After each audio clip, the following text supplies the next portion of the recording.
Hey there, horror fans.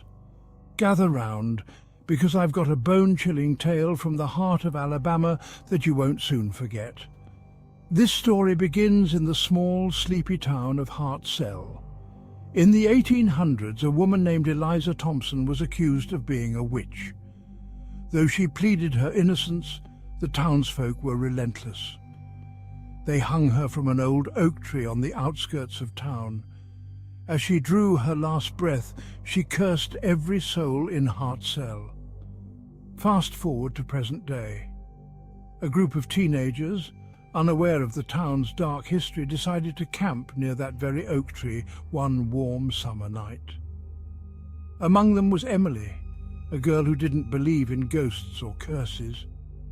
As night fell, the group sat around the campfire telling stories to pass the time. When it was Emily's turn, she scoffed and said, "I don't believe in all this ghost nonsense." Suddenly the fire flickered and a cold breeze swept through the camp. Laughter turned to silence as they noticed a shadowy figure standing by the old oak tree. Emily, determined to prove her point, approached the tree with a flashlight. But as she got closer, the light began to flicker, and a chilling voice whispered in her ear, "Leave this place." Terrified, Emily ran back to her friends, but the figure remained, watching from a distance. They packed their things and left in a hurry, vowing never to return.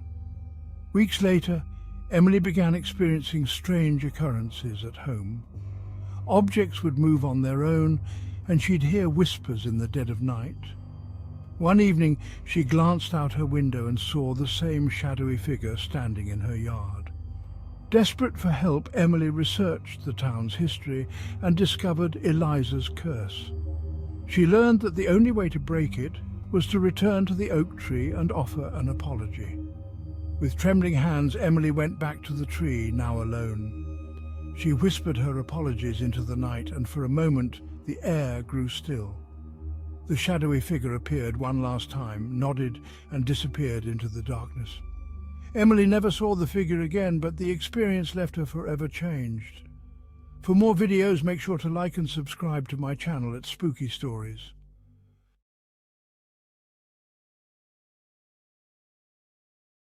You ever hear about that haunted cabin in Alaska? Let me tell you, it's not for the faint of heart.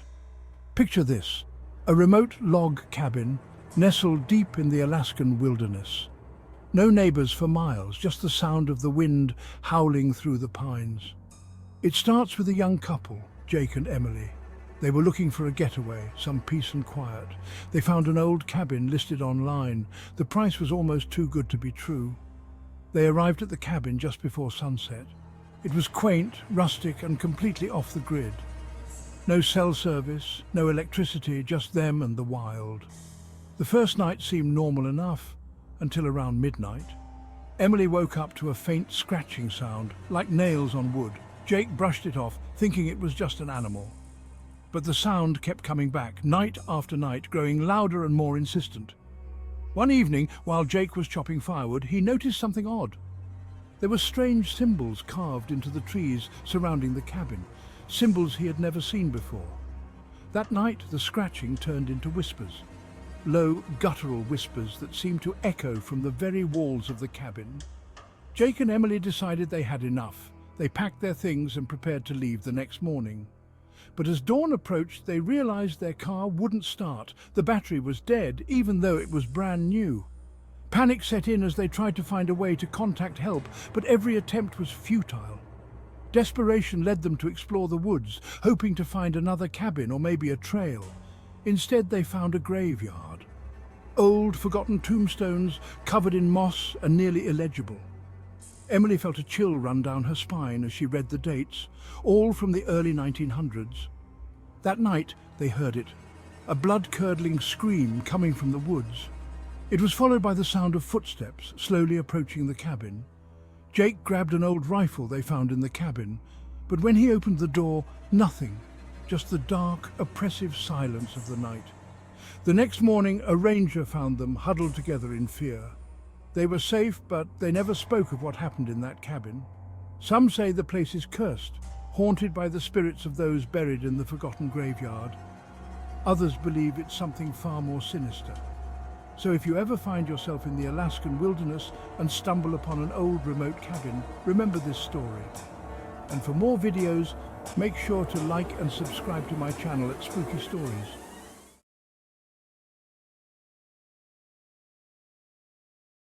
Hey there, horror fans! Tonight I've got a chilling tale for you from the eerie deserts of Arizona. So sit back, dim the lights, and prepare for a wild ride. In the small, desolate town of Jerome, Arizona, there's an old, abandoned hospital that stands as a grim reminder of its haunting past. Built in the early 1920s, the Jerome Grand Hotel has seen countless patients pass through its doors, many of whom never left. People say the spirits of those who died there still roam the halls, seeking closure or perhaps revenge. One such spirit is that of a nurse named Evelyn. She was a kind soul in life, always going the extra mile for her patients. But one stormy night she vanished without a trace, leaving behind only her blood-stained uniform. Legend has it that if you visit the abandoned hospital on a stormy night, you can still hear her footsteps echoing through the empty corridors. And if you listen closely, you'll hear her whispering your name, asking for help. A few years ago, a group of friends decided to test the legend for themselves. Armed with flashlights and a sense of adventure, they made their way into the old hospital. As they wandered through the dark, decaying halls, they felt a sudden chill in the air. Their flashlights flickered, and they heard a faint, eerie whisper. One of the friends, Jake, felt a cold hand brush against his arm. He turned around, but no one was there. His friends laughed it off, calling it a trick of the mind, but Jake couldn't shake the feeling that they weren't alone. As the storm outside raged on, the whispers grew louder, more urgent. Suddenly, a door slammed shut behind them, and the temperature dropped even further. They shone their flashlights around, revealing the ghostly figure of Evelyn standing in the corner. Her eyes were hollow, and she seemed to be reaching out for Jake. Terrified, they bolted for the exit, but the old hospital seemed to come alive, trapping them in a maze of endless corridors. Finally, they burst through the front door, gasping for breath. To this day, Jake swears he can still feel Evelyn's cold touch and hear her desperate whispers in his dreams. So, if you ever find yourself in Jerome, Arizona, and you're feeling brave, maybe you'll pay a visit to the Jerome Grand Hotel. But remember, some spirits are better left undisturbed. For more videos, make sure to like and subscribe to my channel at Spooky Stories. Stay spooky, folks.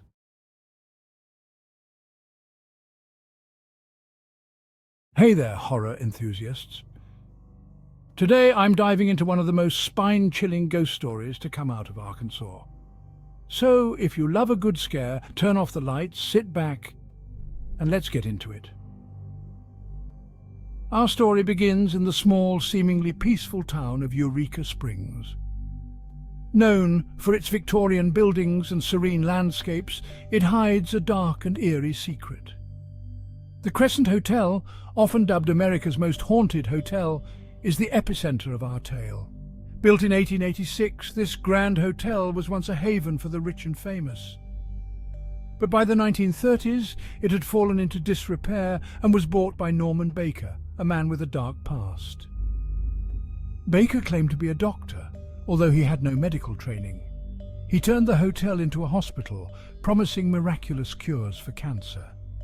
Unfortunately, his cures were nothing more than useless potions, and many patients met their end within those walls.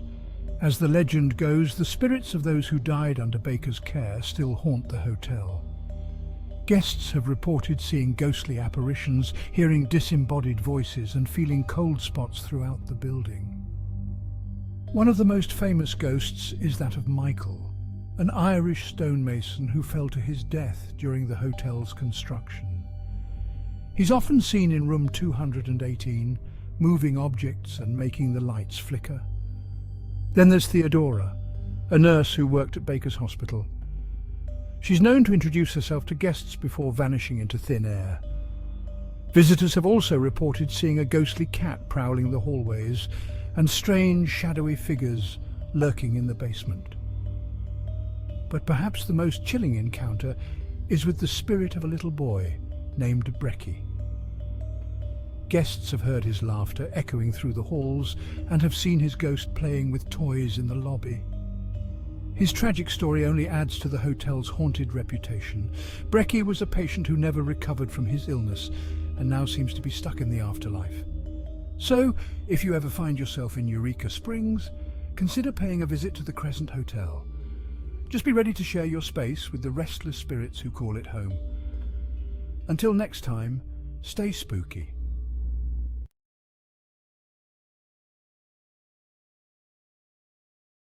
Hey everyone, let me take you on a spine-chilling journey to one of America's most haunted locations, the Winchester Mystery House. Nestled in San Jose, California, this house isn't just a marvel of architecture, but also a hot spot for paranormal activity. Built by Sarah Winchester, the widow of the inventor of the famous Winchester rifle, this sprawling mansion is an architectural maze. With staircases leading to nowhere and doors opening into walls, it's said that Sarah designed the house to confuse the spirits haunting her. But who were these spirits, you ask? According to legend, they were the restless souls of those killed by Winchester rifles. Gripped by guilt and fear, Sarah sought guidance from a medium who told her that as long as she kept building, the spirits would leave her in peace. And build she did. For 38 years, construction went on around the clock, leading to the labyrinthine structure standing today. But despite her efforts, it seems the spirits never left. Visitors to the house often report strange occurrences. Footsteps echoing through empty hallways, doors slamming shut on their own, and the chilling feeling of being watched. Some have even seen full-bodied apparitions, including one said to be Sarah herself, still roaming the halls she designed. The most famous ghostly encounter involved a worker named Clyde. Dressed in old-fashioned overalls, Clyde is often seen repairing the fireplace in the ballroom or pushing a wheelbarrow in the basement. When guests report his presence, they're usually shocked to learn that no such worker is employed by the house today. One of the creepiest tales is of the door to nowhere. Located on the second floor, it opens to a sheer drop outside. People say they feel an overwhelming urge to step through it as if being beckoned by an unseen force. Whether you're a skeptic or a believer, the Winchester Mystery House is bound to leave you with chills. It stands as a testament to Sarah Winchester's tragic story and the countless lives touched or perhaps taken by the Winchester rifle. So, would you dare to visit this haunted maze? Let me know in the comments below. Until next time, stay curious and stay spooky.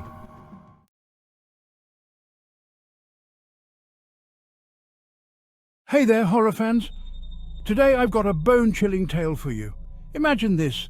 It's a freezing winter night in Colorado. The snow is falling heavily, blanketing everything in white. You're in a remote old cabin deep in the woods. Sounds spooky already, right? So here's the story.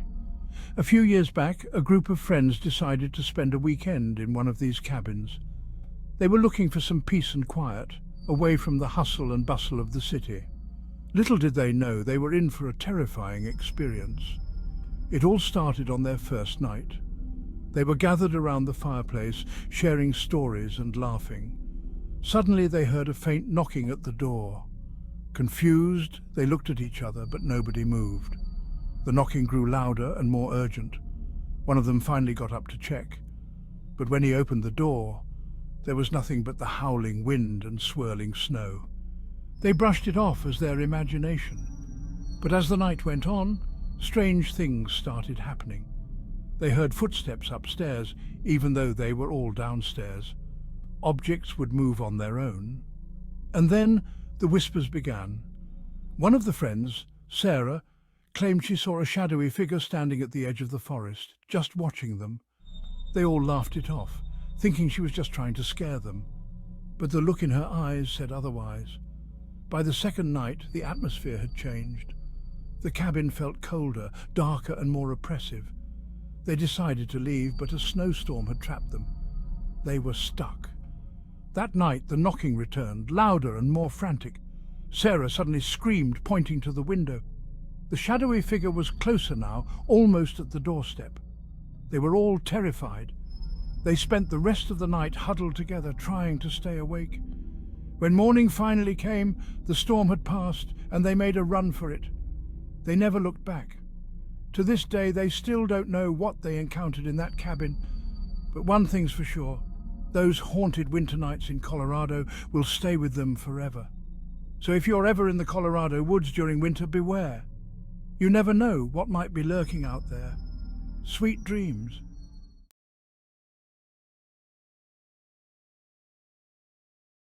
Hey there, horror fans. Today I'm going to reveal Connecticut's scariest ghost story that will send chills down your spine. So grab your blanket and let's dive into the darkness. Our story takes us to an old, abandoned mansion in the heart of Connecticut. The locals call it the Miller Estate. It's been deserted for decades, but its history is far from forgotten. You see, in the early 1900s, the Miller family moved into this grand home, hoping to start a new chapter in their lives. But what they didn't know was that they weren't alone. Shortly after moving in, strange things began to happen. Doors would creak open on their own, mirrors would shatter without reason, and whispers echoed through the hallways at night. The Millers were terrified but tried to ignore the eerie occurrences, until one fateful night. Mrs. Miller, awoken by a cold breeze, found her daughter Lily standing at the foot of her bed. Lily's eyes were wide and empty, her lips moving without sound. Mrs. Miller reached out, but her hand passed right through Lily's form. She screamed, waking her husband. But when Mr. Miller looked, Lily was gone. They searched the house, but there was no sign of her. The next morning, they found Lily's lifeless body in the attic, clutching an old dust-covered diary. The diary belonged to a girl named Emily who lived in the mansion a century earlier. Emily's entries spoke of a dark figure that haunted her every night, eventually driving her to madness. The Millers were horrified to realize that the same fate had befallen their daughter.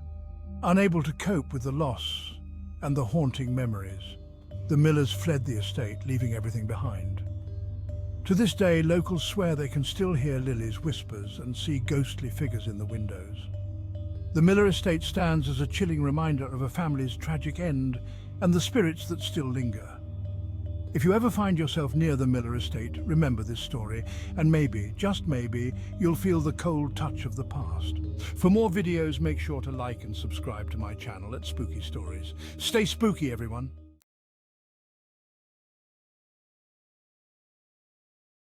Hey everyone, welcome back to Spooky Stories. Today I've got a chilling tale from the heart of Delaware that will make you think twice about visiting this small state. Let's dive into the haunted history of the Addie C Inn.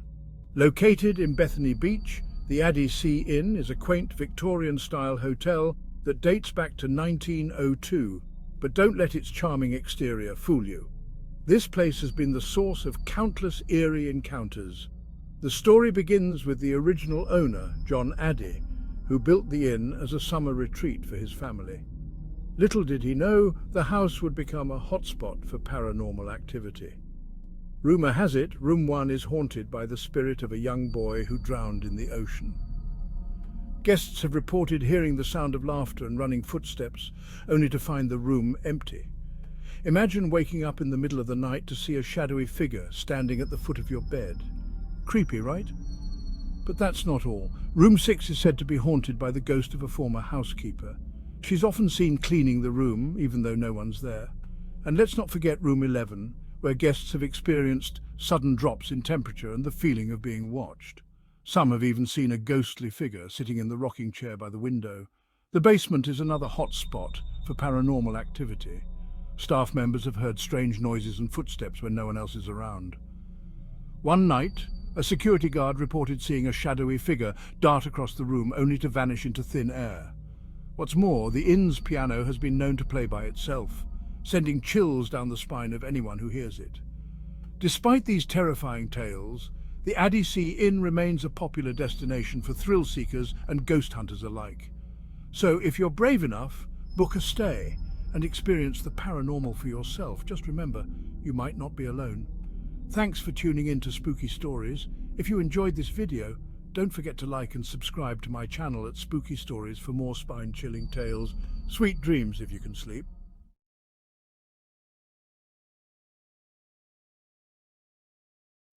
Florida. Known for its sunny beaches, lush swamps, and vibrant nightlife. But beneath its sunny exterior lies a dark, haunted history that few dare to uncover. Tonight, let me take you on a journey to one of Florida's most chilling locations.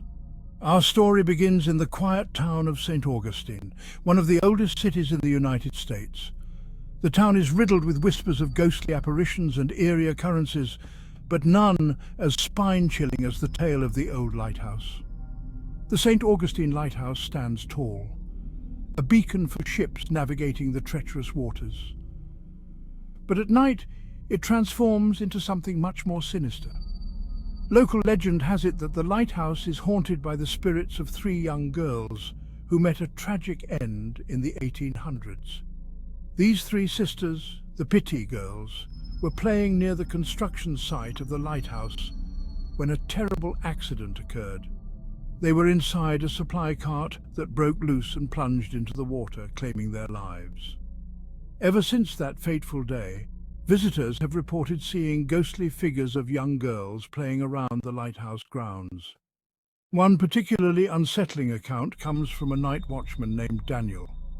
Daniel was doing his rounds one foggy night when he heard the faint sound of giggling. He brushed it off, thinking it was just the wind. But as he continued his patrol, the giggling grew louder and more distinct. Suddenly, Daniel saw a figure at the top of the lighthouse. It was a young girl in a white dress staring down at him. He called out to her, but she vanished into thin air. Panicked, Daniel ran up the spiral staircase, but there was no sign of the girl. Just as he was about to leave, he felt a cold hand on his shoulder. He turned around to see nothing but darkness. Terrified, Daniel fled and never returned to the lighthouse again. To this day, visitors to the St. Augustine Lighthouse report similar encounters. Some hear the eerie giggles of children, while others see fleeting shadows. The spirits of the Pitti girls continue to haunt the lighthouse, a chilling reminder of the tragedies that occurred. So, next time you find yourself in Florida, remember that even the sunniest places can have the darkest secrets. For more videos, make sure to like and subscribe to my channel at Spooky Stories.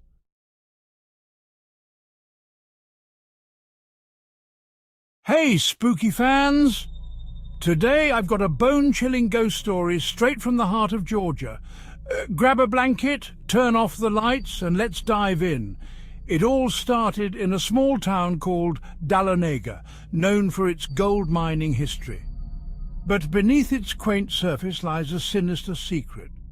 Meet Clara Jenkins. In the 1800s, she was a nurse at the local asylum, a place with a dark reputation. Clara was known for her kindness, but one stormy night she vanished without a trace.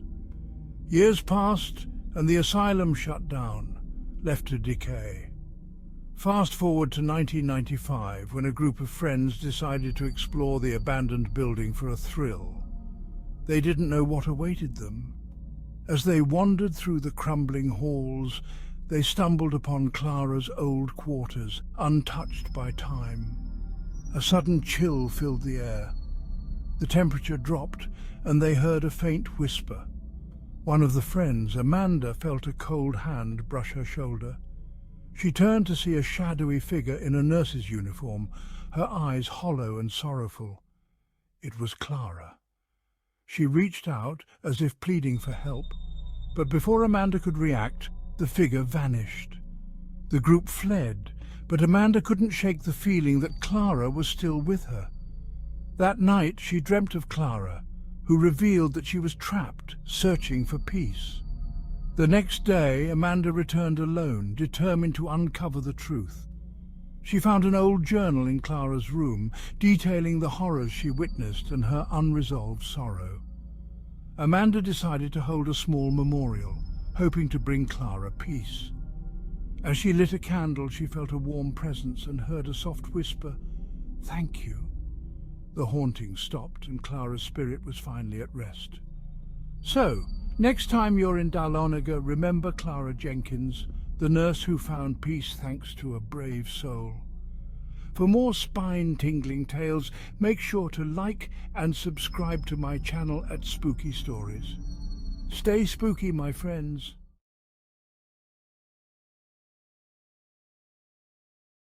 Aloha, horror fans.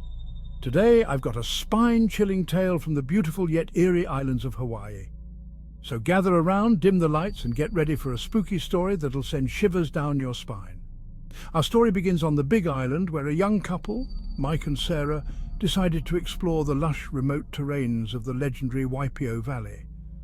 Little did they know this valley is not only rich in natural beauty, but also steeped in ancient Hawaiian legends and ghostly encounters.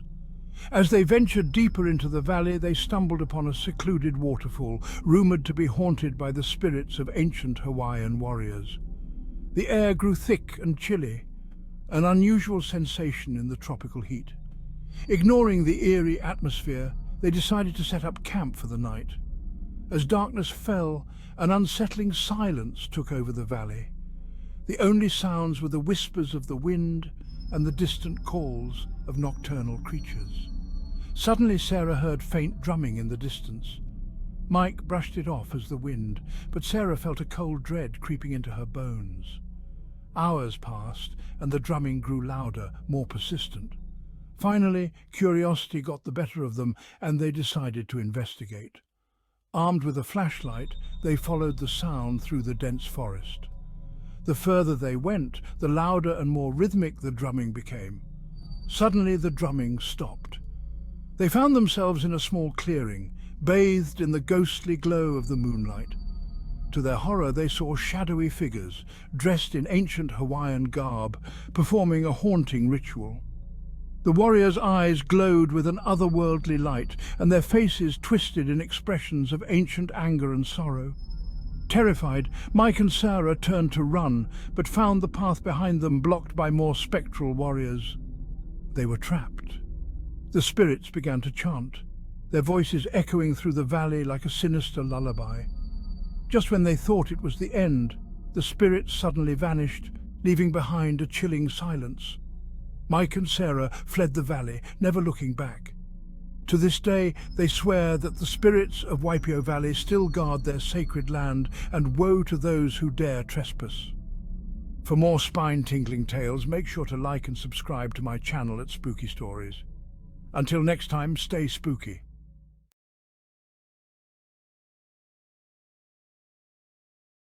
Hey there, horror fans. Have you ever heard of the chilling tale of the Phantom of Pocatello? Gather round, because this one's going to send shivers down your spine. Back in the early 1900s, in the small town of Pocatello, Idaho, there was a young woman named Eliza. Eliza was known for her beauty and grace, but also for her tragic fate. One stormy night, she was set to marry her beloved Thomas. The townsfolk had gathered in the old stone church, the air thick with anticipation. But as the clock struck midnight, Thomas never showed. Eliza, heartbroken and humiliated, fled into the dark woods, never to be seen again. Legend has it she vanished without a trace, swallowed by the eerie shadows of the forest. Years passed, and the tale of Eliza became a local ghost story, whispered among the townsfolk. They say on stormy nights, much like the night she disappeared, her ghost returns, still in her wedding gown, wandering the forest, searching for her lost love. But it's not just a story. There have been countless sightings of a ghostly figure, her face pale and eyes hollow, drifting through the trees. One chilling encounter happened only a few years ago. A group of campers reported hearing soft sobbing mixed with the howling wind. Curious, they followed the sound, only to see a faint glowing figure in a white dress. When they approached, she vanished, leaving behind nothing but the lingering scent of roses. But the most terrifying part?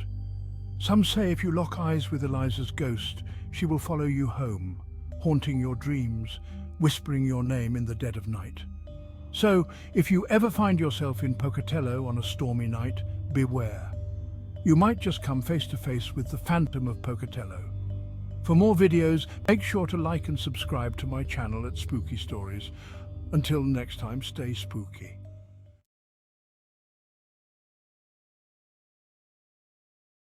Hey there, Spooky Squad. You're in for a chilling tale today.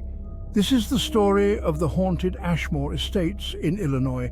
All right, picture this. It's a stormy night in the small town of Ashmore. The wind howls through the trees and lightning splits the sky, illuminating a long-abandoned mental institution. That's Ashmore Estates. The building, originally constructed in 1916, has a dark history. It was once an almshouse, then a psychiatric hospital. Many believe that the spirits of its former residents still roam its halls. One night, a group of paranormal investigators decided to spend the night there. The team was experienced, but nothing could prepare them for what they were about to encounter. As soon as they stepped inside, the temperature dropped, their breath visible in the icy air despite it being a warm summer night outside. They split into pairs, each armed with cameras and audio recorders. Hours passed with only a few creaks and whispers. But then something happened. In the dead of night, one of the investigators, Sarah, felt a cold hand grip her shoulder. She spun around, but no one was there. Her partner, Mark, caught the moment on camera, a shadowy figure, barely visible, standing right behind her. They decided to regroup in the main hall. As they reviewed the footage, they heard it, a faint, eerie whisper saying, "Help us!" The voice seemed to come from everywhere and nowhere all at once. Suddenly their equipment started to malfunction. Cameras shut off, batteries drained, panic set in, and they decided it was time to leave. But as they made their way to the exit, the building seemed to come alive. Doors slammed shut, trapping them inside. The walls echoed with the cries and moans of the long-departed souls. Just when they thought they wouldn't make it out, the front door burst open, as if an unseen force had let them go. The team fled into the night, never looking back. They say Ashmore Estates is more than just haunted. It's alive, and it's waiting for its next visitors. So, if you're feeling brave, you might want to pay a visit. Just be sure you're ready for what's inside.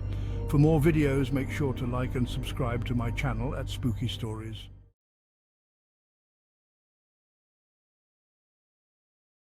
Hey there, horror fans. Tonight, I've got a chilling tale that'll make you think twice about visiting the quiet, cornfield-laden state of Indiana. This story is about the sinister legend of the Belle Gunness farm. Belle Gunness was a Norwegian immigrant who settled in LaPorte, Indiana in the early 1900s. Known for her charming demeanor and robust stature, Belle ran a prosperous farm. But beneath her inviting exterior, a dark and twisted secret lurked. Rumors had it that Belle lured wealthy suitors to her farm through Lonely Hearts ads. Once they arrived, these men were never seen again.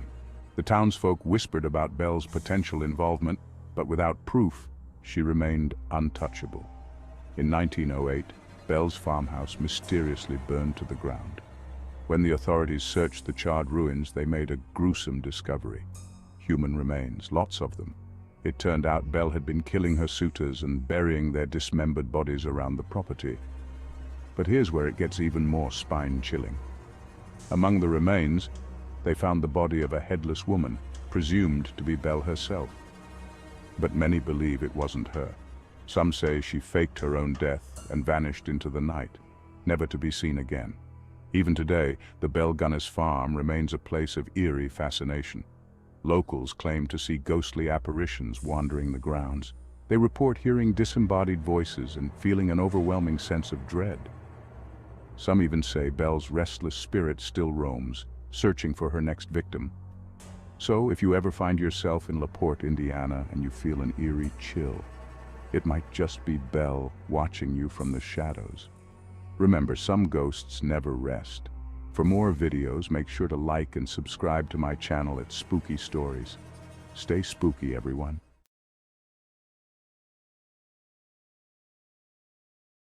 Hey there, horror fans.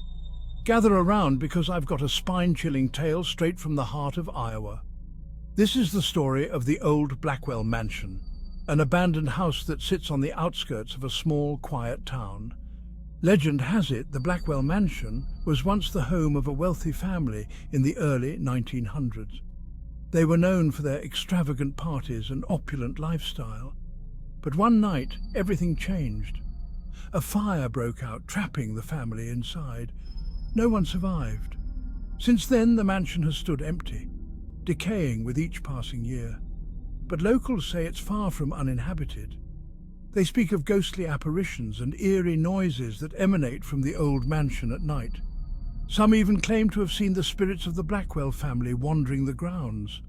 One evening, a group of curious teenagers decided to explore the mansion. Armed with flashlights and bravado, they entered the decrepit house. As they ventured deeper, the air grew colder, and an overwhelming sense of dread filled their hearts. Suddenly, the sound of footsteps echoed through the empty halls. The group froze, their flashlights flickering as if the very light was afraid. A shadowy figure appeared at the end of the hallway, its eyes glowing with an unnatural light. The teenagers bolted for the exit, but the figure followed, its footsteps growing louder and faster. Just as they reached the front door, it slammed shut with a deafening bang. Trapped, they turned to face the figure, now standing mere feet away. It raised a hand, pointing towards them, and in a voice that chilled them to the bone, it whispered, "Leave this place and never return." In a desperate bid for freedom, they managed to pry the door open and escape into the night. They never spoke of their experience again, but the haunted look in their eyes told the story all too well. The Blackwell Mansion remains a place of fear and mystery, a reminder that some spirits never rest.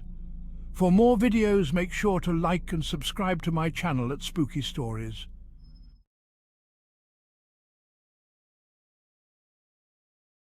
Welcome back, horror fans. Tonight, we're venturing into the eerie heart of Kansas, a state known for its vast plains and endless skies. But trust me, there's something more sinister lurking in the shadows. It all started with a family road trip. The Johnsons decided to take a detour off the highway, hoping for a scenic route through the countryside. As the sun dipped below the horizon, they found themselves on a deserted dirt road. An old sign read, "Welcome to Black Hollow." At first it seemed charming, quaint houses, an old church, and fields as far as the eye could see. But soon the Johnsons realized something was off. No lights, no people, just an overwhelming sense of dread. Their car suddenly died right in front of an old farmhouse. With no cell signal and night closing in, they decided to seek help inside. The door creaked open, revealing a dark and musty interior. Family photos lined the walls, but the eyes seemed to follow them. They stumbled upon a dusty journal on the kitchen table, filled with frantic scribbles about the children. Stories of disappearances, strange noises at night, and sightings of shadowy figures in the fields. The last entry was chilling. "They're coming for us. We can't leave." Just then, a loud thud echoed from upstairs. The Johnsons froze, hearts pounding. Slowly, they climbed the creaky stairs, flashlight beams cutting through the darkness. At the top, they found a door slightly ajar, an eerie glow seeping through. Inside, they saw old toys scattered on the floor and dusty cribs against the walls. In the center of the room stood a twisted figure, its face hidden under a tattered veil. Before they could react, the door slammed shut behind them. Whispered voices filled the air, chanting in a language they couldn't understand. Suddenly, the figure lunged forward, and everything went black. When the Johnsons woke up, they were back in their car, engine purring and dawn breaking. Shaken and confused, they sped away, never looking back. Weeks later, they learned that Black Hollow had been abandoned for decades, haunted by the spirits of children who vanished long ago. Remember, horror fans, the darkness can be closer than you think. For more videos, make sure to like and subscribe to my channel at Spooky Stories.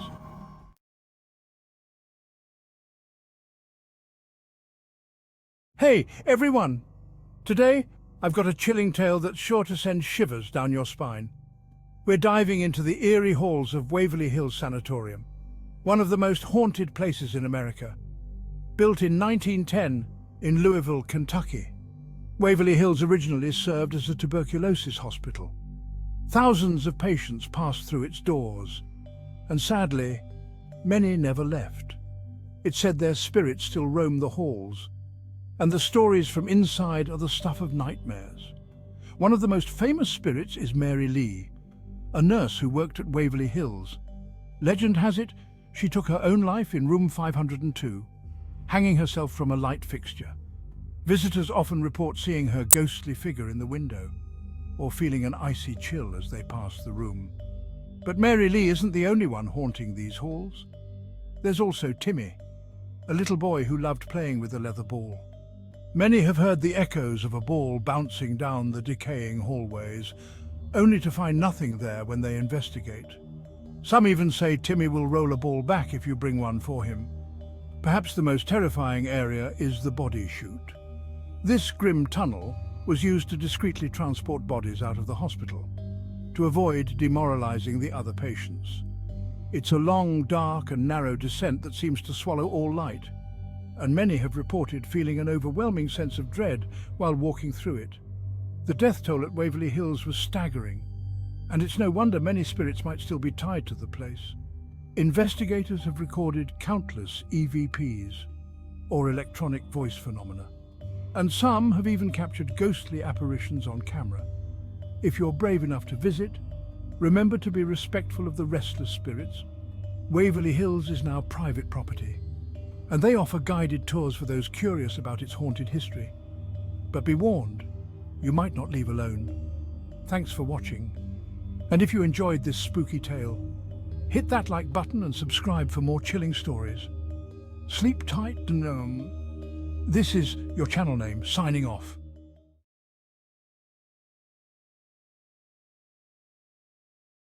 Hey everyone, I've got a bone-chilling ghost story for you today that takes place in the hauntingly beautiful state of Louisiana.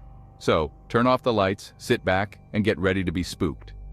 Our story begins in a small, forgotten town called Belle Rive, nestled deep within the swamps of Louisiana. There, an old plantation house stands, abandoned and decaying, a relic of a bygone era. Locals whisper that this house is cursed, haunted by the restless spirit of a young woman named Eliza. Eliza was the daughter of the plantation owner in the 1800s. She was known for her beauty and kindness, but her life was tragically cut short when she fell ill and passed away at a tender age. Ever since her death, strange occurrences have plagued the house. One summer, a group of college friends decided to explore the plantation, seeking thrills and ghostly encounters. They arrived at dusk, the air thick with humidity and the sound of cicadas. As they approached the house, they noticed the temperature drop, a chill that seemed out of place in the sweltering Louisiana heat. Inside, the air was heavy, filled with the scent of mold and decay. Dust-covered furniture stood as silent witnesses to the passage of time. As the group split up to explore, one of them, a girl named Sarah, found herself drawn to a portrait of Eliza hanging in the parlor. Staring into Eliza's eyes, Sarah felt an overwhelming sense of sadness and longing. Suddenly, the portrait's eyes seemed to follow her. Panicking, she called out to her friends, but her voice echoed through empty hallways. The sound of footsteps approached, but when Sarah turned around, no one was there. Meanwhile, the rest of the group experienced their own terrifying encounters, flickering lights, doors slamming shut, and whispers that seemed to come from nowhere. Desperate to leave, they regrouped and made a frantic dash for the exit. As they reached the front door, they heard a soft, sorrowful voice whisper, "Stay with me." Terrified, they burst out of the house, vowing never to return. To this day, the plantation remains abandoned, a silent testament to Eliza's restless spirit. So, if you ever find yourself in the swamps of Louisiana, remember the tale of Belle Rive and the ghost of Eliza. And who knows, maybe you'll be the next to hear her mournful whisper. For more videos, make sure to like and subscribe to my channel at Spooky Stories.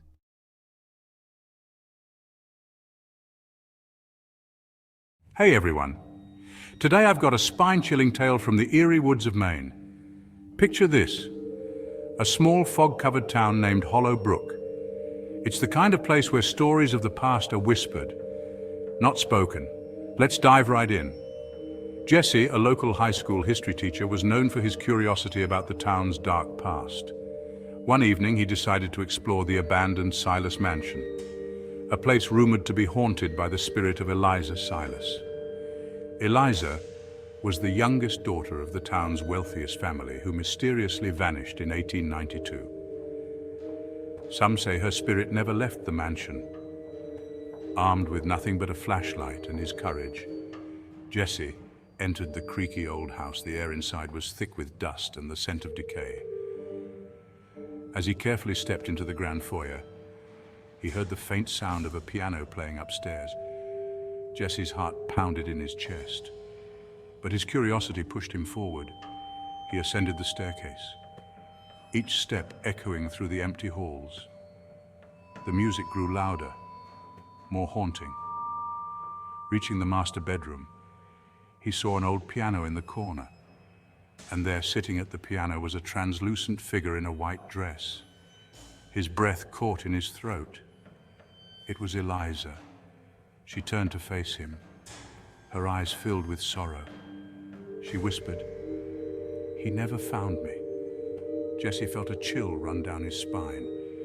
Before he could react, the figure vanished, leaving the room cold and silent. Terrified, Jesse ran from the mansion. But the mystery of Eliza's disappearance haunted him.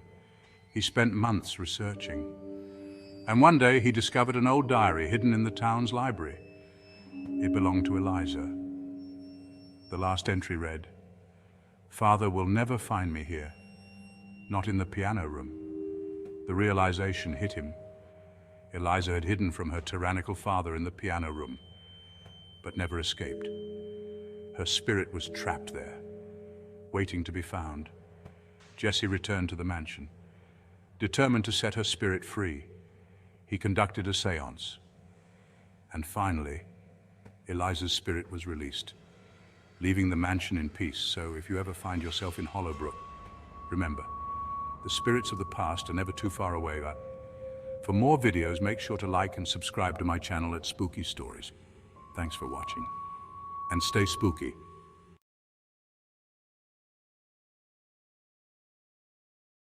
All right, horror fans, gather round. I've got a terrifying tale from the heart of Maryland that's sure to send shivers down your spine. Picture this: a dense old forest just outside the quaint town of Ellicott City. Locals call it the Whispering Woods, and for good reason.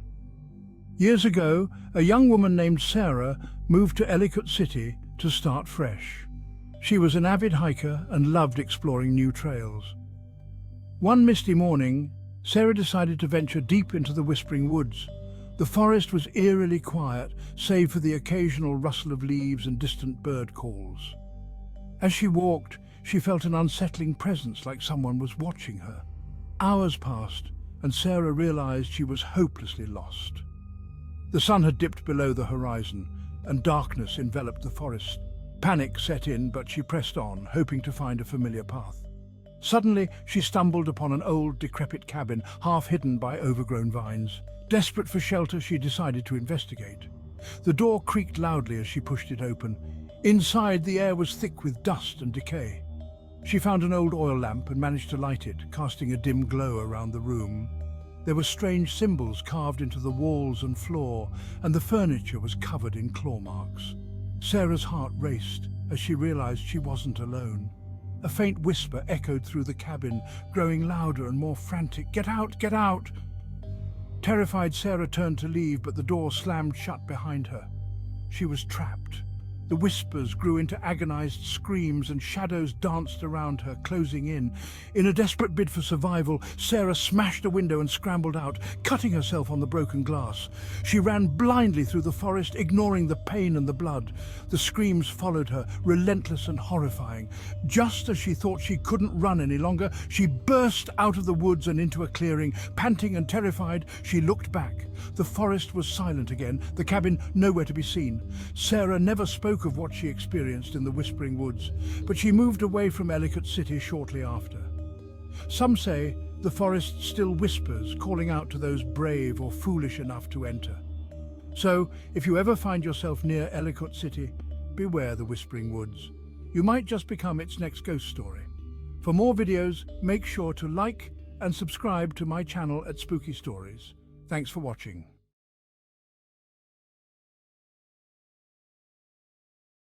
Hey there, horror fans!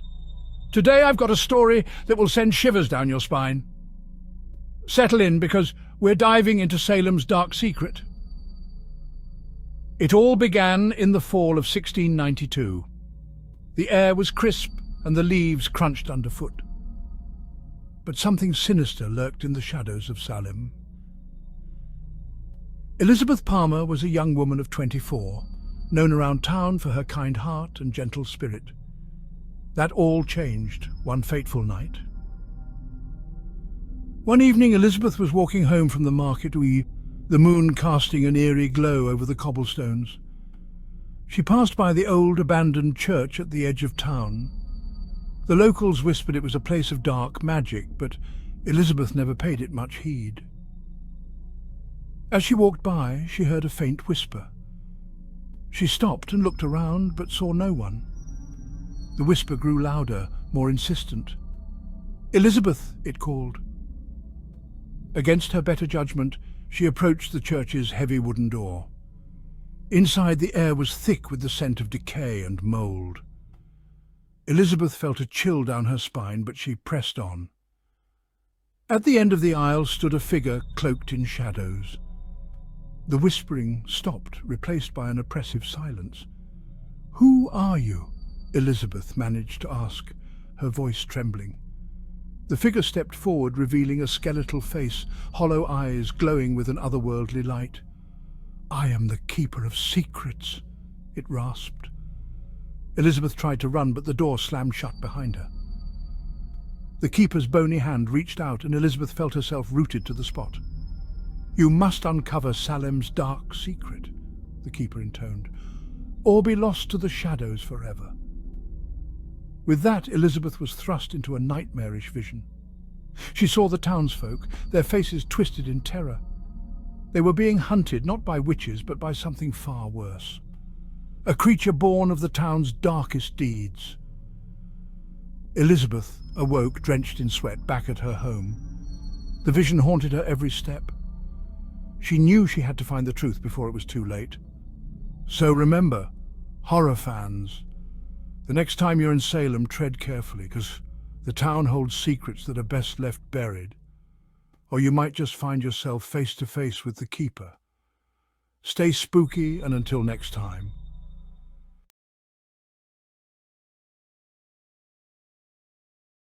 Hey there, horror fans!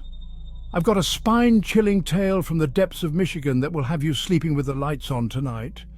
Buckle up, because this is one ghost story you won't believe. It all started in the small town of Hell, Michigan. Yes, you heard that right. Hell? Nestled in the dense woods and surrounded by eerie silence, this town has a reputation for the supernatural. But nothing prepared the locals for what happened to the Johnson family. The Johnsons had recently moved into a secluded old farmhouse on the outskirts of town. The house was over a century old, with creaky floorboards and a history that would make anyone shiver. One rainy night, as the wind howled through the trees, Mr. Johnson heard a faint whisper. At first he dismissed it as the wind, but the whispers grew louder and more distinct. "Get out!" The words echoed through the empty halls. Mr. Johnson grabbed a flashlight and nervously walked towards the source of the sound. As he reached the basement door, the whispers stopped. He opened the door and descended into the darkness. The basement was damp and cold, with cobwebs hanging from the ceiling. Suddenly the flashlight flickered and went out. Panic set in as Mr. Johnson fumbled to turn it back on. When the light finally returned, he saw a figure standing in the corner. A woman in a tattered white dress with hollow eyes and a mournful expression. Mr. Johnson froze. The woman raised her arm and pointed towards the stairs, her face contorted in agony. "Get out, before it's too late," she moaned. Terrified, Mr. Johnson bolted up the stairs and slammed the door shut behind him. The family decided to investigate the history of their home.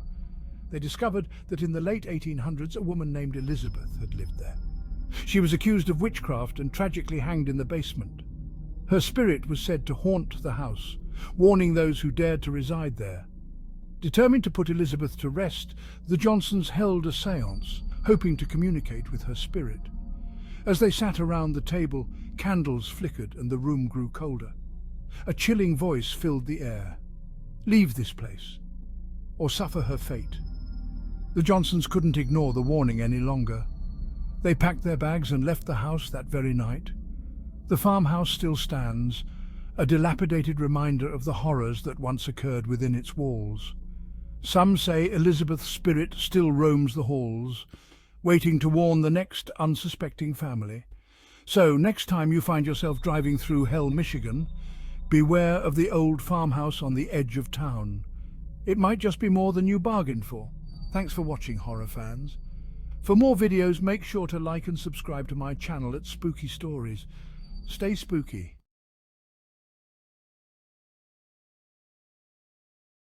Hey, horror fans.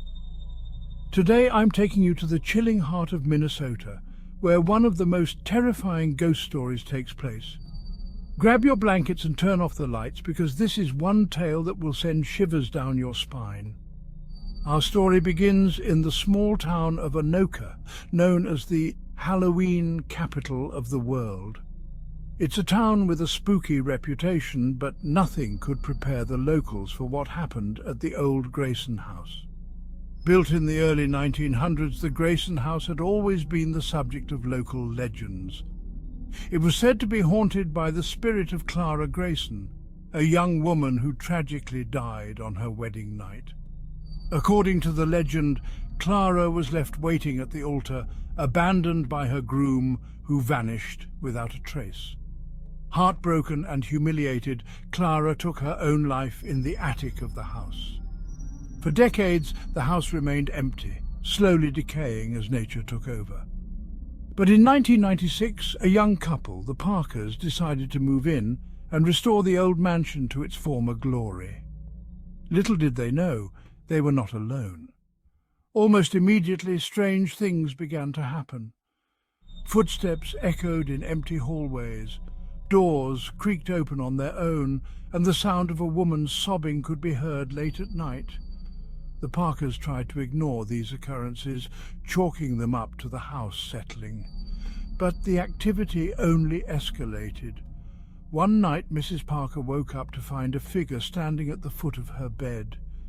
It was a woman in a tattered wedding dress, her eyes hollow and filled with sorrow.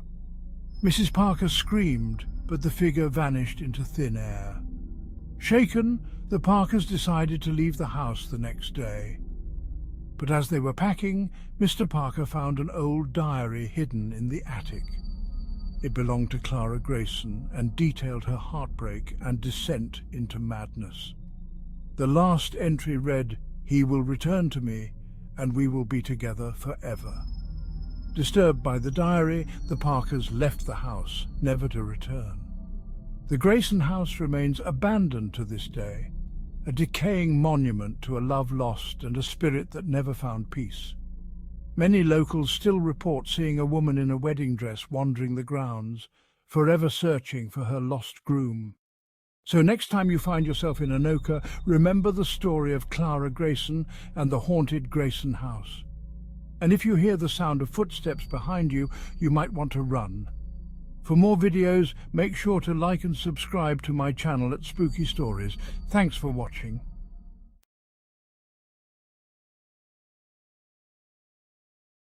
Hey there, horror fans. Gather around, because I've got a spine-chilling tale for you today. This is a story from the heart of Mississippi, where the old and eerie seem to linger in the humid air. So turn off the lights, maybe grab a blanket, and let's dive in. This story takes us to a small, almost forgotten town called Piney Creek. Nestled deep in the Mississippi woods, Piney Creek is a place where everyone knows everyone, and secrets don't stay hidden for long. But some secrets are best left undisturbed. It all started with the old Carson mansion. You know the type: peeling paint, windows like empty, soulless eyes, and an air of sadness that clings to it like fog. For years, the mansion stood abandoned, but locals whispered about strange happenings.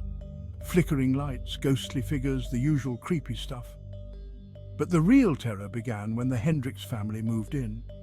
They were an ordinary family looking to start fresh in a new home. At first, everything seemed perfect.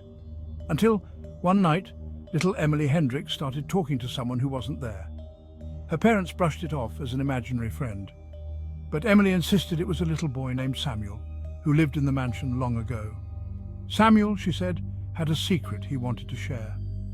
As the days passed, Emily's behavior grew more erratic. She'd wake up in the middle of the night, staring blankly at a corner of her room, whispering to Samuel. Things escalated quickly when Emily disappeared one stormy night. Her parents searched the house frantically. Finally, they heard her voice coming from the basement, a place they'd never dared to explore. They found Emily standing in front of a bricked-up wall, her fingers tracing an invisible pattern on the bricks. She turned to her parents and said, "Samuel wants us to open this." Driven by desperation, they broke through the wall, only to uncover a hidden room. Inside, they found the remains of a young boy, clutching a dusty old diary. The diary told Samuel's tragic tale. He had been locked in the room by his cruel caretaker, who left him to die. His spirit had been trapped there, waiting for someone to find him and reveal the truth. As soon as they read the last page, a cold breeze swept through the basement and Emily collapsed, her eyes fluttering open as if waking from a nightmare. From that night on, the haunting stopped. But the Hendricks family knew they couldn't stay in Piney Creek any longer. They moved away, leaving the Carson mansion to its eerie silence. Yet locals say on stormy nights you can still hear the whispers of a little boy named Samuel, finally at peace but forever bound to the place where he met his tragic end. And that's the terrifying tale of Piney Creek. For more videos, make sure to like and subscribe to my channel at Spooky Stories. Thanks for watching.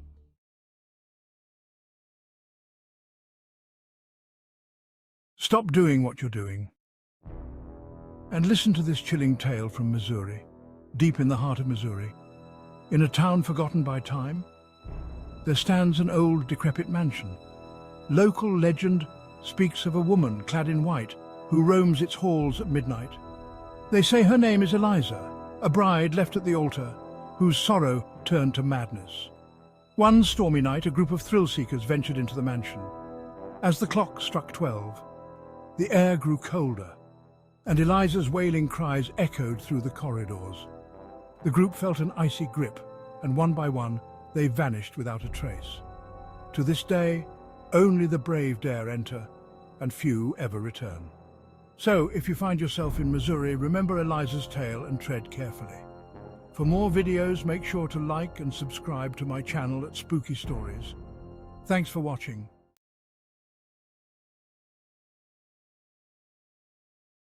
Montana, known for its breathtaking landscapes, is home to more than just natural beauty. It's also a place where the supernatural roams free. Today, I have a chilling tale that will make you think twice about visiting the Treasure State. Our story begins in a remote part of Montana, nestled deep in the Rocky Mountains. Meet Jason, an avid hiker who lived for the thrill of exploring untouched wilderness. One summer, Jason embarked on a solo hiking trip along a trail he had never ventured before. Little did he know, this was a path seldom tread for good reason. As dusk fell, Jason decided to set up camp near an old, abandoned cabin he stumbled upon. The cabin looked like it had been deserted for decades, with its wooden structure barely holding together. Ignoring the eerie feeling in his gut, Jason pitched his tent nearby. That night, as he lay in his tent, Jason was abruptly awakened by the sound of footsteps. He froze, listening intently. The footsteps were heavy, deliberate, and getting closer. Gathering his courage, Jason peeked out of his tent, expecting to see a bear or some other animal. But what he saw was far more terrifying. A figure stood in the moonlight just a few feet away from his tent. It was a woman, dressed in tattered clothes, her face obscured by long matted hair. She stood motionless, staring directly at Jason. Heart pounding, Jason shouted, "Who are you? What do you want?"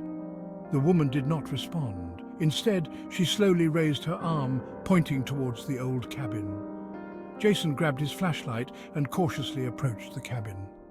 As he reached the doorway, the woman vanished. Jason's curiosity got the better of him, and he stepped inside. The air was thick with dust and the smell of decay.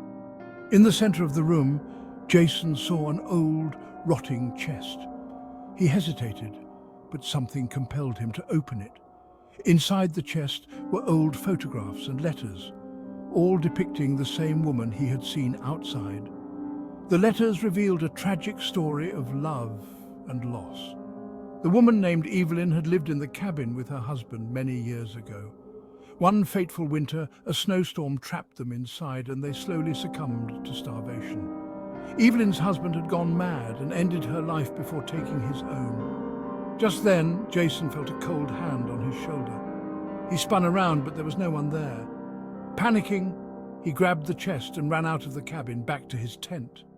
He packed up his things and hiked back to civilization without looking back. To this day, Jason believes he was meant to find Evelyn's story and share her tragic fate. Perhaps her restless spirit still wanders those woods, waiting for someone to discover the truth. For more videos, make sure to like and subscribe to my channel at Spooky Stories. Thanks for watching.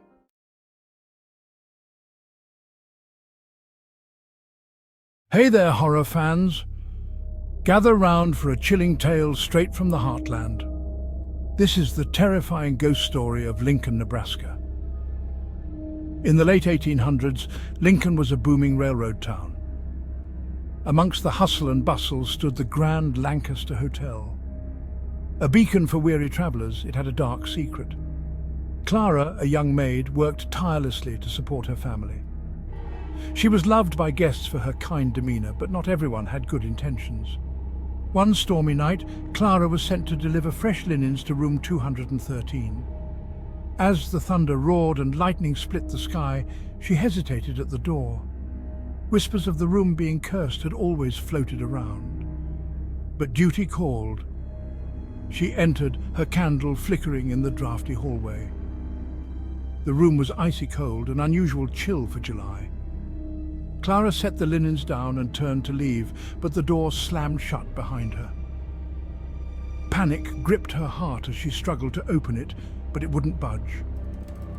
Suddenly, a shadowy figure emerged from the corner, its eyes glowing with malevolence. Clara screamed, but no one heard her cries over the storm. The next morning, when the door was finally forced open, Clara was nowhere to be found. Only her candle remained, melted into a puddle of wax. The room was sealed off, and the hotel staff whispered of her ghost haunting the halls. Years passed, and the Lancaster Hotel fell into disrepair. But many say that on stormy nights, you can still hear Clara's footsteps echoing through the empty corridors. Visitors who dare venture near room 213 report feeling an icy hand brush against their skin, and some even swear they hear a faint voice whispering for help. So next time you're in Lincoln, Nebraska, think twice before exploring abandoned hotels. You never know what spirits linger in the shadows.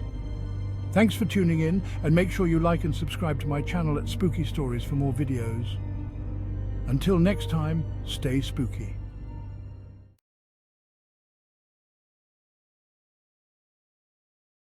Hey there, lovers of the eerie and unknown, ready to dive into another haunted tale?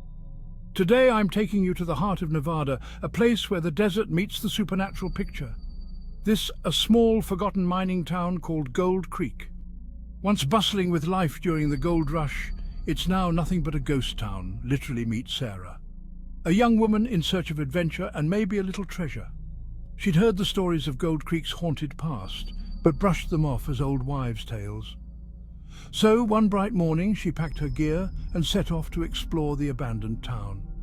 As Sarah arrived, the sun was setting behind the mountains, casting long shadows over the crumbling buildings. The air was thick, with an eerie silence, the kind that makes your skin crawl. Undeterred, she ventured deeper into the town, her footsteps echoing off the hollow, deserted streets. She decided to start her exploration at the old saloon. Pushing open the creaky doors, she was hit by a wave of cold air, the kind that sends shivers down your spine, even in the scorching Nevada heat. The saloon was dark, save for a few rays of sunlight streaming through the broken windows. As her eyes adjusted, she saw something that made her heart skip a beat. In the corner of the room stood a figure, dressed in tattered old clothes, its face hidden in the shadows. Sarah froze, her breath caught in her throat.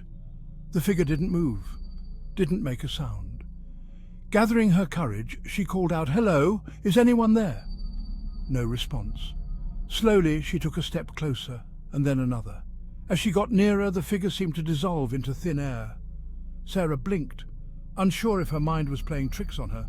But before she could process what had happened, she heard it. A whisper, so faint it was almost drowned out by the sound of her own heartbeat. "Leave, while you still can." Panicked, Sarah turned to run, but the doors of the saloon slammed shut with a deafening bang. The room grew colder, the whispers growing louder, more frantic. "Get out! Get out!" With every ounce of strength, she pushed against the doors, finally bursting out into the fading daylight. Breathless, Sarah didn't stop running until she was back at her car. Looking back at Gold Creek, she could swear she saw shadowy figures watching her from the buildings. She didn't wait to find out. She jumped into her car and drove away as fast as she could. Sarah never returned to Gold Creek, but she couldn't shake the feeling that something, or someone, was still watching her.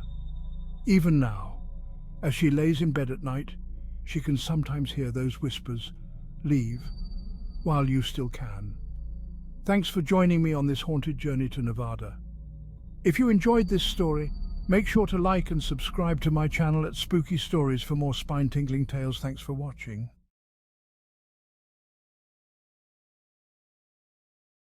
Hey there, horror fans. Gather around because today I have a spine-chilling tale straight from the eerie woods of New Hampshire. This story is about a mysterious figure known as the Shadow Man of the White Mountains.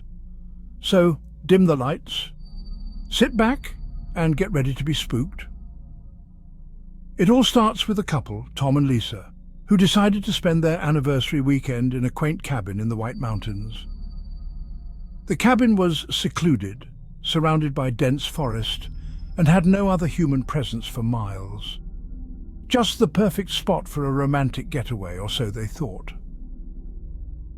On their first night, as the couple sat by the fireplace, they heard a faint tapping sound on the window.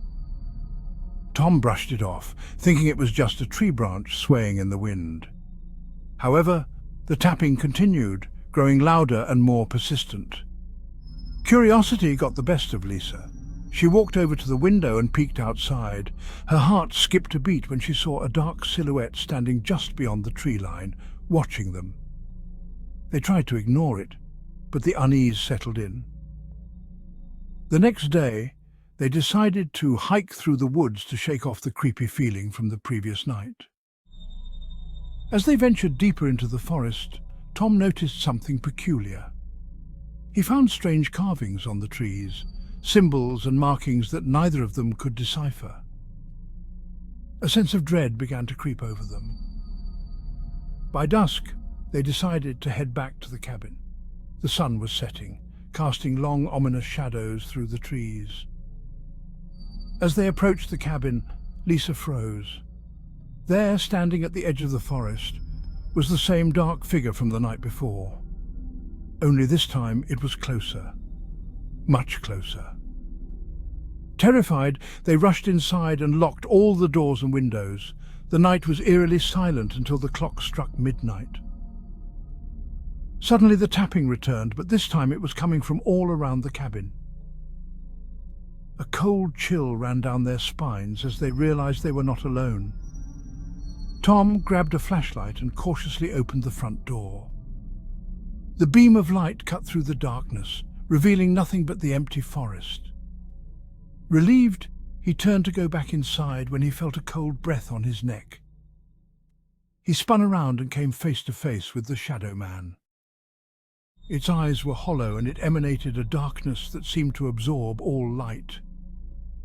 Frozen in fear, Tom couldn't move. The Shadow Man whispered in a voice that sounded like the wind through dead branches, "Leave this place or suffer the consequences."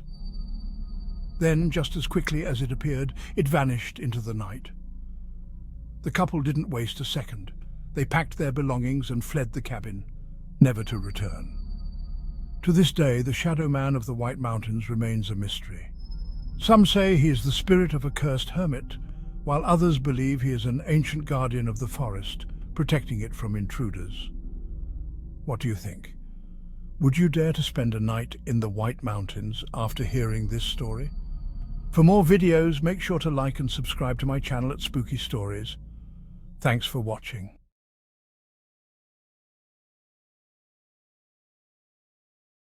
Hey there, horror fans! Today I'm diving into one of New Jersey's scariest ghost stories. Buckle up, because this one's going to send chills down your spine. Picture this, the small, quiet town of Cape May.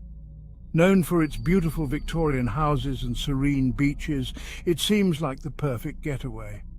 But beneath that charming exterior lies a dark secret. Our story begins in the early 1900s. There was a grand old mansion on the outskirts of town known as the Emlyn Physic Estate. Dr. Emlyn Physic, a wealthy and respected man, lived there with his family. But as the years went by, whispers of strange occurrences began to spread. Residents reported seeing eerie lights flickering in the windows late at night, shadows that moved on their own. And then there were the screams. Blood-curdling screams that echoed through the quiet streets, waking the entire town. One fateful night, the mansion was left abandoned.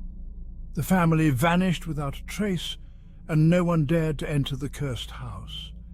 It stood there, decaying, with vines creeping up its walls and the windows shattered like broken dreams. Years later, a group of thrill-seeking teens decided to explore the abandoned mansion. Armed with flashlights and a Ouija board, they ventured inside. The air was thick with dust, and the floorboards creaked under their feet. As they gathered in the parlor, they began to play the Ouija board. Almost immediately, the planchette started moving on its own. It spelled out, "Leave." The teens laughed it off, thinking it was just a prank. But then the temperature in the room dropped.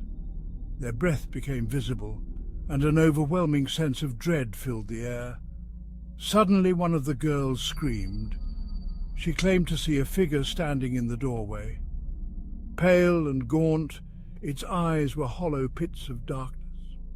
The teens bolted, leaving the Ouija board behind, and never spoke of that night again. To this day, the Emlyn Physic Estate remains one of New Jersey's most haunted sites. Visitors report seeing ghostly apparitions, hearing unexplained noises, and feeling an icy hand on their shoulders. Some say Dr. Physic's spirit still roams the halls, searching for his lost family. So, the next time you're in Cape May, remember the story of the Emlyn Physic Estate. And maybe, just maybe, you'll catch a glimpse of the doctor himself. For more videos, make sure to like and subscribe to my channel at Spooky Stories.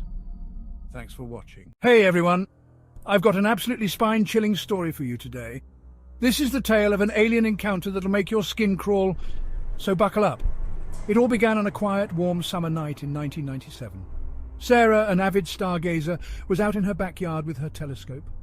The sky was clear, filled with countless twinkling stars. But something felt off. She couldn't shake the feeling someone or something was watching her. Suddenly, a bright light cut through the darkness. It was blinding, almost surreal. Sarah's heart raced as she squinted against the intense glow. The light seemed to pull her in, like gravity, but different.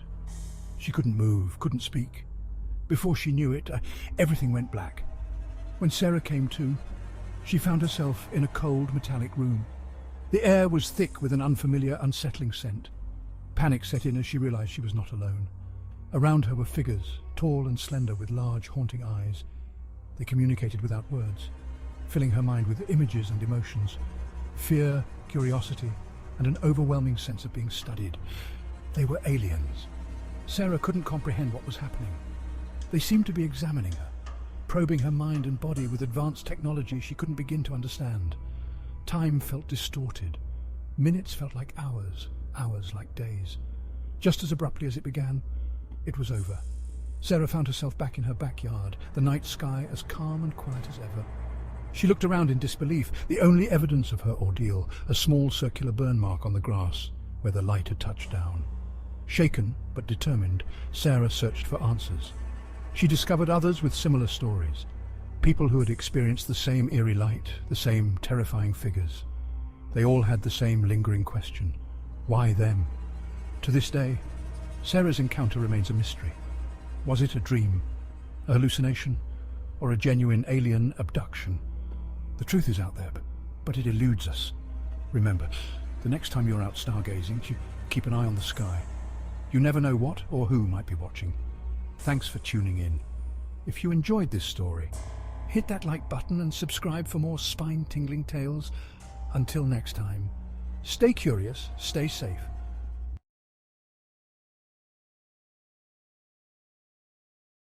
North Carolina, a state known for its lush landscapes and rich history. But beneath its scenic beauty lies a darker, more sinister side. This is the story of the abandoned Church of the Damned. Nestled in the heart of the Appalachian Mountains, there's a church that has long been forgotten by time. They say it was built in the early 1800s, but it was abandoned after a series of unexplainable events. The locals, well, they don't talk about it much. But if you ask the right person, you'll hear whispers of the horrifying things that took place there. Late one October night, John, a thrill-seeker from Asheville, decided to explore the abandoned church. Armed with only a flashlight and his curiosity, he ventured deep into the mountains. The closer he got, the more the air seemed to thicken. It was as if the very trees were warning him to turn back. But John, he was stubborn. When he finally arrived, the church stood as a crumbling monument to forgotten times. Its windows were shattered, and the wooden doors hung on by mere hinges. As he stepped inside, the temperature dropped sharply, and a sense of dread washed over him. John's flashlight flickered, casting eerie shadows on the walls. He moved deeper into the church, the old wooden floorboards creaking under his feet. Suddenly, he heard a faint whisper. It was so soft, he thought it was just the wind, but then it grew louder. "Leave. Now." The voice was unmistakable. It echoed through the empty halls, sending chills down his spine. John's heart pounded in his chest, but his curiosity pushed him forward. He approached the altar, where a dusty old book lay open. As he reached out to touch it, the church doors slammed shut with a deafening bang. John's flashlight died, plunging him into complete darkness. Panic set in as he fumbled to turn it back on. When the light finally came back, he wasn't alone. Shadowy figures stood in the pews, their eyes glowing with an eerie light. They were the spirits of those who had perished in the church, forever trapped within its walls. John tried to run, but the floorboards gave way, and he tumbled into a hidden cellar. Down in the cellar, the air was thick with the stench of decay. Bones and tattered clothing littered the ground, remnants of the church's dark past. John knew he had to get out, but the spirits were closing in, their whispers growing louder and more frantic. With a surge of adrenaline, he climbed back up and sprinted towards the door. The spirits reached out, their cold fingers brushing against his skin, but just as he thought he was done for, the door burst open and he stumbled out into the night. Breathing heavily, John looked back at the church. The spirits watched from the windows, their glowing eyes filled with sorrow. He vowed never to return, and to this day, he tells everyone he meets about the Church of the Damned. So, if you ever find yourself in the Appalachian Mountains, remember John's story. Some places are abandoned for a reason. For more videos, make sure to like and subscribe to my channel at Spooky Stories. Thanks for watching. Hey everyone! Today, I have a spine-chilling story for you from the heart of North Dakota. A story that will make you think twice before driving through the lonely roads of the Peace Garden State at night. So, dim the lights, get comfortable, and let's dive in. It all begins with a young man named Jason who was heading home from a late shift in Bismarck. The night was dark, the moon hidden behind thick clouds, and a dense fog had settled over the stretch of Highway 83 he was traveling. Jason had driven this road countless times, but that night felt different, eerie. As he drove, he noticed a figure up ahead hitchhiking on the side of the road. Against his better judgment and perhaps feeling a bit of compassion for the lonely traveller, Jason pulled over. The hitchhiker was a woman in her mid-20s, wearing a thin white dress that looked out of place in the chilly night air. She had a haunting beauty, with pale skin and long dark hair. She introduced herself as Emily and asked for a ride to a small town just a few miles up the road. Jason agreed, and as Emily got into the car, she thanked him with a soft, almost whispering voice. They drove in silence for a while, the only sound being the hum of the car engine and the occasional hoot of an owl. Jason tried to make small talk, asking her where she was coming from, but Emily's answers were vague and distant. Something about her just didn't sit right with him. After about 15 minutes, Emily pointed to a narrow dirt road that led off the highway. "Turn here," she said. Jason hesitated but complied. The road was bumpy and overgrown, leading deeper into a woodland area. The fog seemed to thicken, making it hard to see more than a few feet ahead. Suddenly, Emily asked Jason to stop. He did, and she got out, thanking him once more before disappearing into the mist. Jason felt a chill run down his spine, but decided it was best not to linger. He turned the car around and headed back to the highway. A few days later, curiosity got the better of him, and Jason decided to visit the small town Emily had mentioned. He stopped at a local diner and casually asked the waitress if she knew of a woman named Emily who matched her description. The waitress's face went pale. She explained that Emily had died in a car accident on Highway 83 nearly a decade ago. She was known to hitchhike along that stretch of road, looking for a ride home. Jason's blood ran cold. He realized that he had given a ride to a ghost. That, my friends, is the terrifying tale of Emily, the ghost of Highway 83.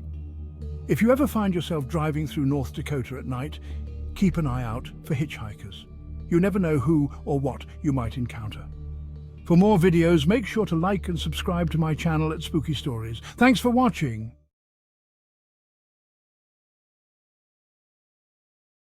Picture this: a small, unassuming town in Ohio, nestled between rolling hills and dense forests. It's the kind of place where everyone knows everyone and nothing much ever happens. But, as you'll soon find out, looks can be deceiving. It was a crisp autumn evening, just as the sun dipped below the horizon, casting long, eerie shadows. A young couple, Sarah and Tom, decided to visit the local historical site, the abandoned Franklin Mansion. This place had a reputation. Whispers of mysterious lights and ghostly apparitions surrounded it. But being thrill-seekers, they shrugged off the warnings, eager for an adventure. As they approached the mansion, the air grew colder, and an unsettling silence filled the atmosphere. They stepped inside, their footsteps echoing through the grand, empty halls. Dust and cobwebs clung to every surface, evidence of years of neglect. The couple made their way to the infamous Red Room, said to be the most haunted part of the mansion. Suddenly a loud bang echoed from upstairs. Sarah clutched Tom's arm, her heart racing. They decided to investigate, the thrill of fear driving them forward. As they climbed the creaky staircase, they heard faint whispers like a distant conversation. It was getting harder to dismiss the mansion's haunted reputation. Upon reaching the top floor, the temperature plummeted. Their breaths became visible puffs in the icy air. They followed the whispers to a room at the end of the hall, its door slightly ajar. Tom pushed it open, revealing a child's bedroom, untouched by time. A rocking chair in the corner began to sway on its own. Sarah felt a cold hand brush against her shoulder, but when she turned, no one was there. The whispers grew louder, more urgent. They could make out the words now. "Leave! Now!" Panic set in. They turned to leave, but the door slammed shut, trapping them inside. The room grew darker, the shadows closing in. Desperate, they tried to force the door open, but it wouldn't budge. Then the whispers stopped, replaced by a chilling silence. Suddenly, the room filled with the faint sound of a child's laughter, echoing off the walls. A ghostly figure of a little girl appeared in the corner, her eyes hollow and empty. "Why are you here?" she asked, her voice echoing with a sadness that chilled them to the bone. Tom and Sarah's fear peaked. They pleaded with the spirit, "We didn't mean to disturb you. We're leaving now." The little girl pointed to the door, which creaked open on its own. They didn't hesitate, bolting down the stairs and out of the mansion, not stopping until they reached their car. As they drove away, the mansion loomed behind them, a silent guardian of its dark secrets. They never spoke of that night again, but the memory haunted them, a constant reminder of the unseen world that lurks just beyond our perception. And that's the terrifying tale of the Franklin Mansion. If you enjoyed this story and want to hear more spine-chilling tales, make sure to like and subscribe to my channel at Spooky Stories. Thanks for watching.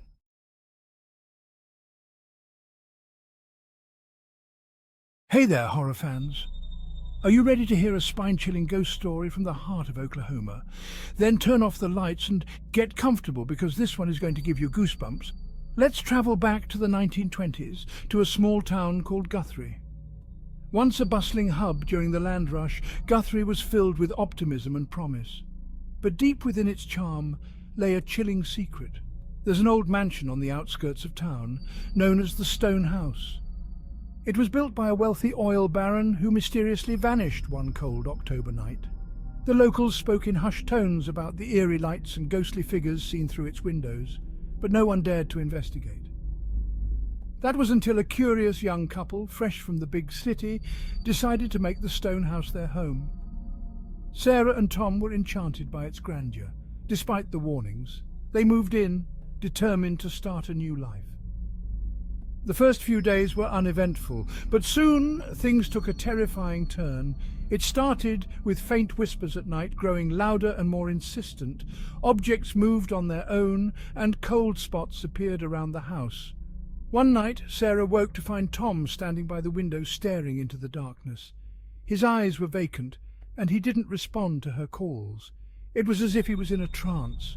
Desperate to understand what was happening, Sarah visited the local library to research the mansion's history. She discovered that the oil baron had dabbled in the occult, seeking dark power. He held seances in the house, summoning spirits he couldn't control. Fearful for their lives, Sarah and Tom decided to leave the mansion, but the spirits weren't ready to let them go. On their last night, they heard a loud, echoing voice demanding their stay. The walls shook and windows shattered. In a final act of terror, the spirits forced them to relive the oil baron's rituals, trapping them in a nightmarish loop. To this day, no one dares to enter the Stone House. It's said that you can hear the couple's cries for help on cold October nights, mingling with the whispers of the spirits. So if you ever find yourself in Guthrie, Oklahoma, avoid the Stone House. Or, if you're brave enough, listen carefully. You just might hear the echoes of a terrifying past.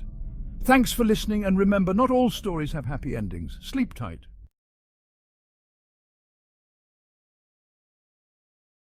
Hey everyone! Welcome back to Spooky Stories. If you're new here, make sure to hit that subscribe button for more bone-chilling tales. Today, I'm taking you deep into the mysterious woods of Oregon. Grab your flashlight and let's dive in. In the heart of Oregon, there's a small town named Silver Falls. You might have heard of its picturesque waterfalls and lush forests, but there's a darker side that not many talk about. For years, locals have whispered about the Screaming Woods, a place where the trees seem to come alive at night. It all started decades ago with a man named Henry Caldwell.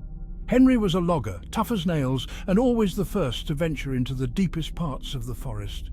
One evening, as the sun dipped below the horizon, Henry didn't come back. Search parties combed through the woods for days, but no trace of him was found. That's when the stories began.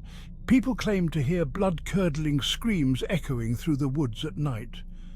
Some said it was the spirit of Henry, forever trapped in the trees. Others believed something much more sinister was lurking among the pines.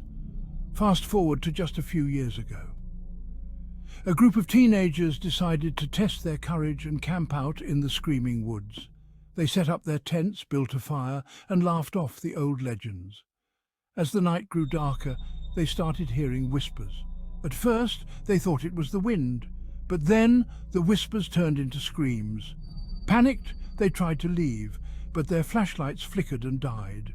One of the teens, Sarah, claimed she saw shadowy figures moving between the trees. She described them as human-like, but with twisted features and glowing eyes.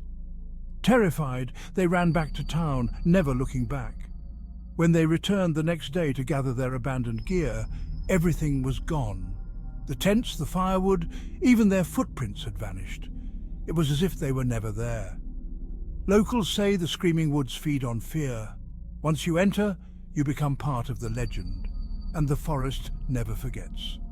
If you ever find yourself in Silver Falls, think twice before wandering too far into the woods. Because in Oregon, some stories are better left untold. Thanks for watching. For more videos, make sure to like and subscribe to my channel at Spooky Stories. Stay safe out there.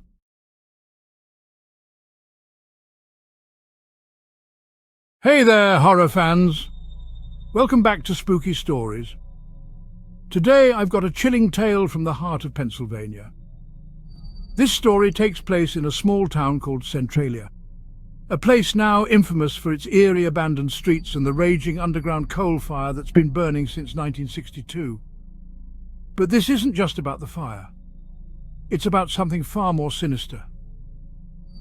Our story begins with John, a local historian and ghost enthusiast. John always had a fascination with Centralia's deserted ruins.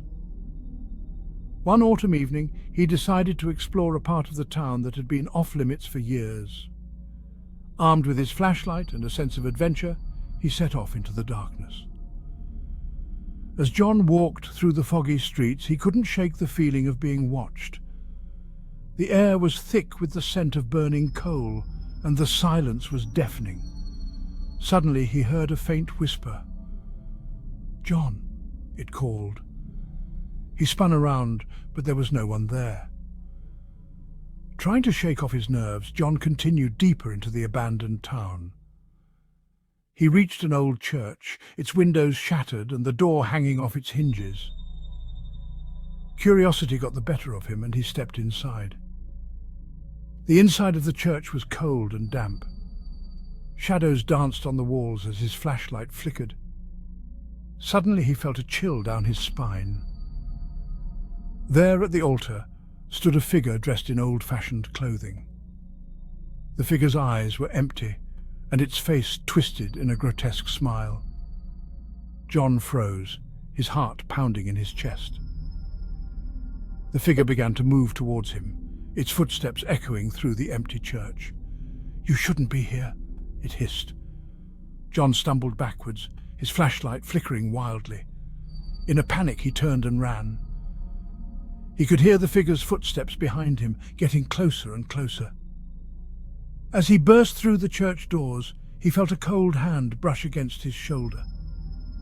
But when he looked back, there was nothing there. John didn't stop running until he was out of Centralia.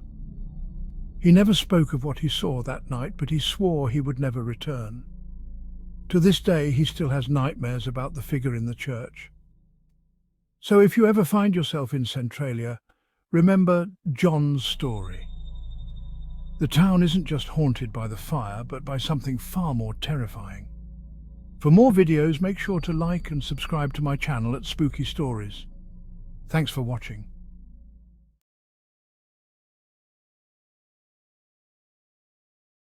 Hey there, horror fans! Today I've got a spine-chilling tale hailing from the eerie shores of Rhode Island. Now, this isn't just any ghost story, it's one of the creepiest you'll ever hear. So grab a blanket, turn the lights down low, and let's dive into the darkness. Our story begins in a quaint little town called Exeter. It's a place where the fog rolls in thick and the nights are oddly quiet. Back in the late 1800s, a family named Brown lived in a remote farmhouse on the outskirts of town. They were a tight-knit group, but tragedy struck when their youngest daughter, Mercy, fell ill with tuberculosis. Mercy's condition deteriorated rapidly, and soon she passed away. But that was just the beginning of the horror. Shortly after her death, strange things started happening around the Brown farmhouse. Doors would creak open on their own, whispers echoed through the halls, and eerie cold spots appeared out of nowhere. The family was convinced Mercy's spirit was still lingering. Desperate for answers, they turned to local folklore, which suggested that those who died from tuberculosis could return as vampires, preying on their own family.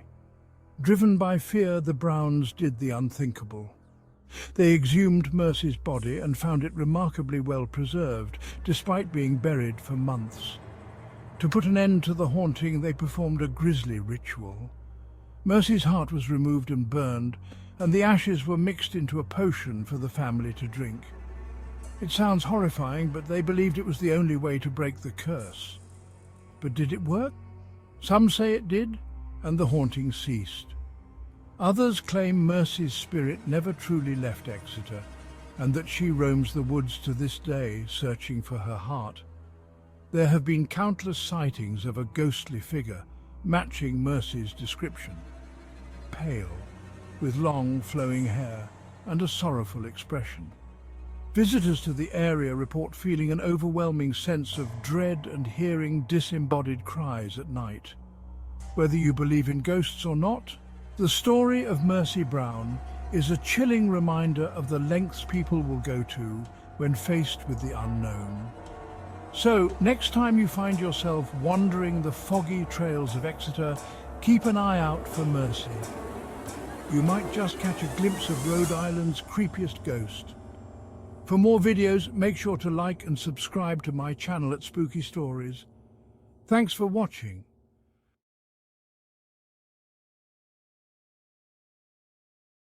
Hey everyone, let me tell you about a chilling story that happened in a small town called Hollow Creek.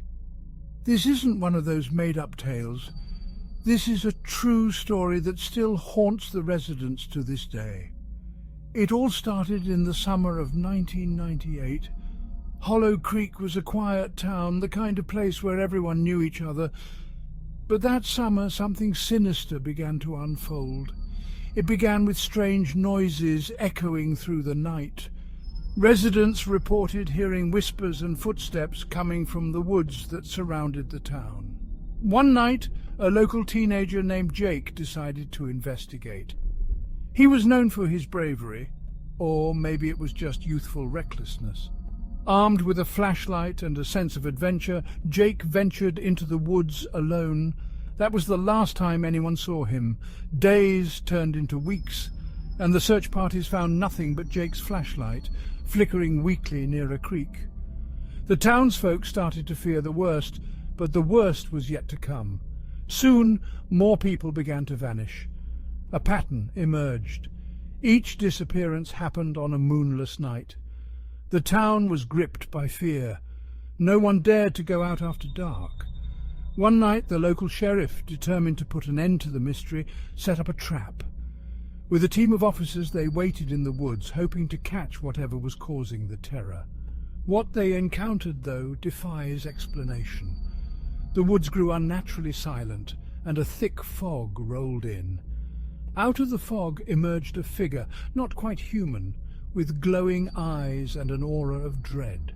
The officers tried to approach, but the figure vanished, leaving behind a chilling whisper that echoed through the trees.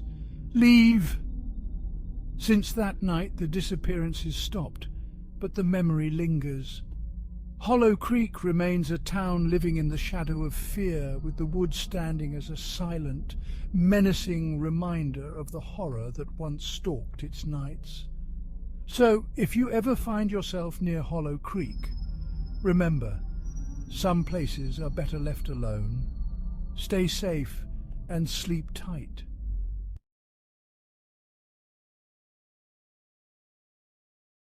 Hey there, horror fans.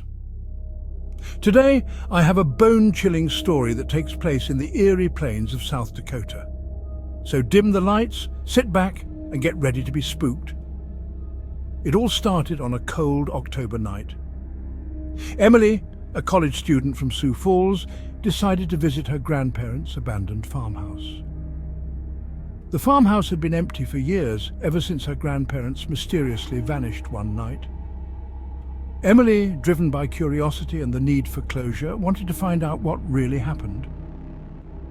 As she approached the house, the wind howled through the trees and the old wooden boards creaked under her feet. The moon cast an eerie glow on the dilapidated structure, making it look like something straight out of a nightmare. She pushed open the heavy front door and stepped inside. The air was thick with dust and the smell of decay. Emily pulled out her flashlight and started exploring the dark, musty rooms. She found old family photos, tattered furniture, and forgotten memories scattered everywhere. But it wasn't until she reached the basement that things took a terrifying turn. The basement door was slightly ajar, and a cold draft seeped through the gap. Emily hesitated for a moment, but her curiosity got the better of her. She slowly descended the rickety stairs, the flashlight flickering as she went. At the bottom of the stairs, she saw a large old trunk covered in cobwebs. With trembling hands, she opened it, revealing a collection of her grandparents' belongings. But something caught her eye, an old leather-bound journal. She picked it up and started reading. The journal detailed the days leading up to her grandparents' disappearance. They wrote about strange noises, ghostly apparitions, and a feeling of being watched. As she turned the pages, the entries became more frantic and desperate. The last entry sent chills down her spine. It simply read, "They are here. We can't escape." Suddenly, Emily heard footsteps behind her. She turned around, but there was no one there. The temperature dropped and she could see her breath in the air. The flashlight flickered again and then went out completely. She was plunged into darkness. Panic set in as she fumbled to turn the flashlight back on. When she finally managed to get it working, she saw something that made her blood run cold. At the top of the stairs stood the ghostly figures of her grandparents, their eyes empty and lifeless. They reached out to her, their mouths moving as if trying to speak. Emily screamed and bolted up the stairs, her heart pounding in her chest. She ran out of the house and didn't stop until she was back in her car. As she drove away, she glanced in the rearview mirror and saw the figures standing in the doorway watching her leave.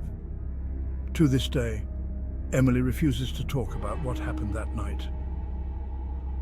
The farmhouse remains abandoned, a haunting reminder of the past. Remember, folks, some mysteries are better left unsolved. For more videos, make sure to like and subscribe to my channel at Spooky Stories. Thanks for watching.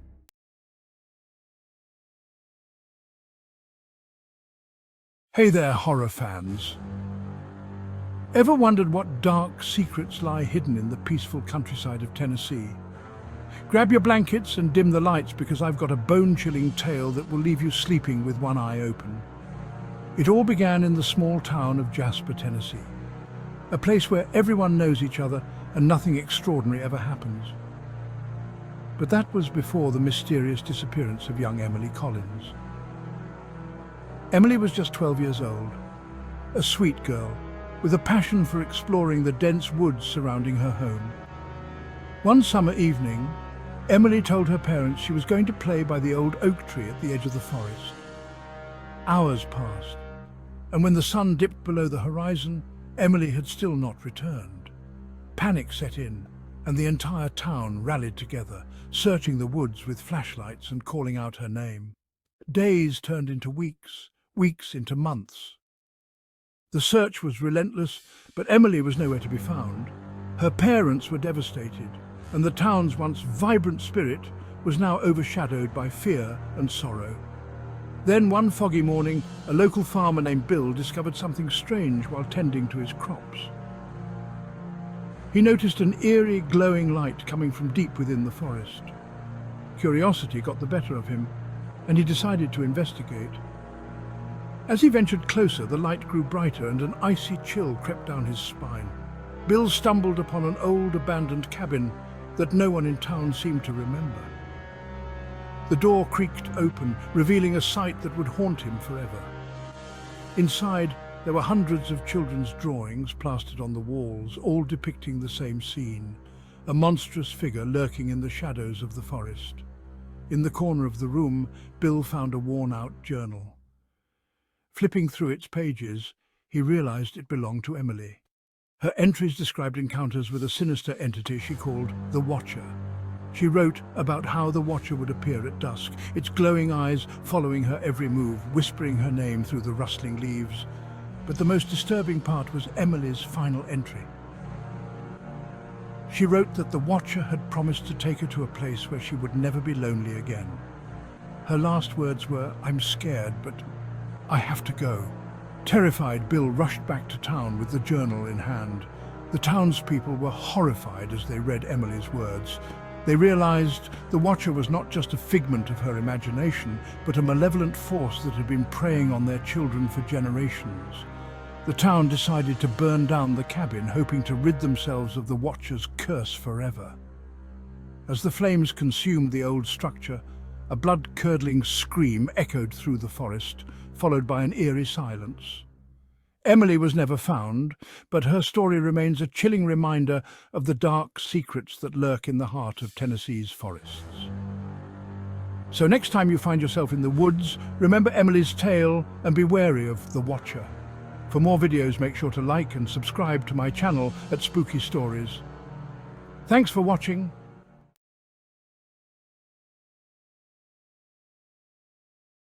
All right, horror fans, gather round. Today I've got a bone-chilling ghost story straight from the heart of Texas. Picture this: a desolate, dusty road outside of a small Texas town, the kind of place where the stars stretch endlessly across the night sky and the silence is almost deafening. Our story begins with a young couple, Mike and Sarah, who decided to take a late-night drive. They'd heard the local legend of the phantom hitchhiker. Supposedly, if you drove down this particular road at midnight, you'd encounter the ghost of a young girl, forever seeking a ride home. At the stroke of midnight, they found themselves on that very road. The air was thick with anticipation, and every shadow seemed to move. Suddenly, in their headlights, they saw her, a pale figure standing by the side of the road. She wore a tattered white dress, and her eyes were hollow, empty, as if staring into another dimension. Sarah urged Mike to keep driving, but curiosity got the better of him. He slowed down, and the girl approached their car. Her voice was barely a whisper as she asked, "Can you take me home?" Despite the fear gnawing at their insides, they agreed. She gave them an address, and they set off. As they drove, the atmosphere grew colder, and the sense of dread intensified. The girl remained silent, her gaze fixed ahead. They finally arrived at an old, decrepit house on the outskirts of town. The girl stepped out without a word and walked toward the house. Before they could react, she vanished into the darkness. Shaken, Mike and Sarah decided to investigate.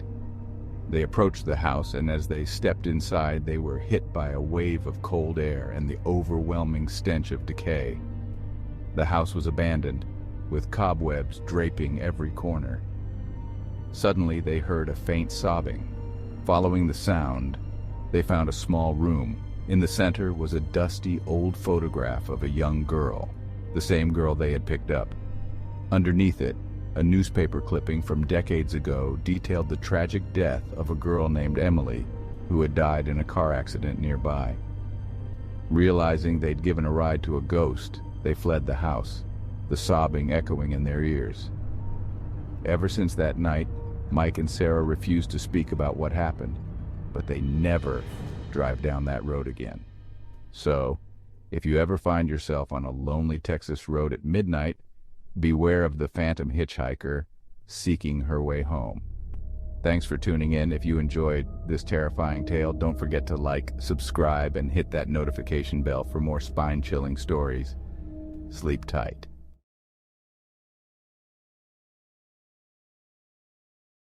Hey there, horror fans.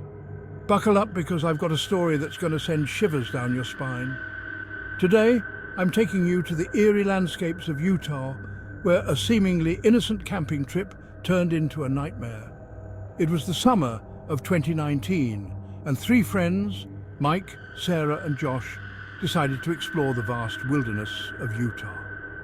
They'd heard about a secluded spot in the Wasatch Mountains that promised breathtaking views and an experience of a lifetime. Little did they know it would be an experience they would never forget, but for all the wrong reasons. After a day filled with hiking and laughter, the trio set up camp near a small, tranquil lake. As night fell, the peaceful ambience started to shift. The air grew colder and an unsettling silence enveloped the campsite. They brushed it off as tiredness and retired to their tents, hoping for a good night's sleep. Around midnight, Sarah was jolted awake by a faint whispering outside her tent. She assumed it was the wind, but the whispers grew louder, more insistent. She could make out words, though distorted, like someone was trying to communicate. Fear gripped her, and she called out to Mike and Josh. They stumbled out of their tents, flashlights in hand, their beams slicing through the darkness. The whispers stopped abruptly, and an eerie silence took over once again. They decided to stay together by the campfire, trying to shake off the unsettling feeling. Just when they thought it was over, they heard it, a blood-curdling scream echoing through the mountains. It was unlike anything they had ever heard, a mix of agony and terror. The friends were paralyzed with fear, their minds racing with thoughts of what could be out there. They debated packing up and leaving, but decided to wait until dawn. The night seemed endless, each minute stretching into an eternity. The campfire flickered, casting eerie shadows that played tricks on their minds. Then they saw it. A figure standing at the edge of the woods. It was tall, gaunt, and shrouded in darkness. The figure didn't move, just stood there, staring at them with hollow eyes that seemed to pierce through their very souls. Panic set in, and they scrambled to pack their gear, their hands trembling. As they turned to leave, the figure vanished into thin air, leaving behind a chilling silence.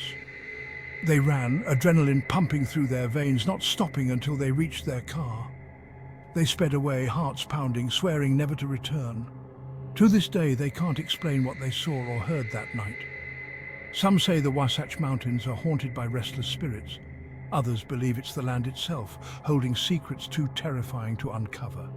So, if you ever find yourself in the wilderness of Utah, remember this story. Sometimes the scariest things aren't found in the dark, but in the silence that follows. For more videos, make sure to like and subscribe to my channel at Spooky Stories. Thanks for watching.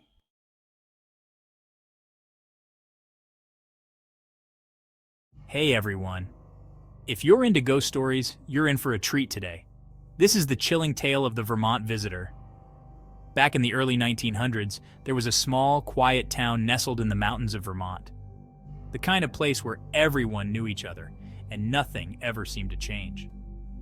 But that all changed one cold, foggy night in October.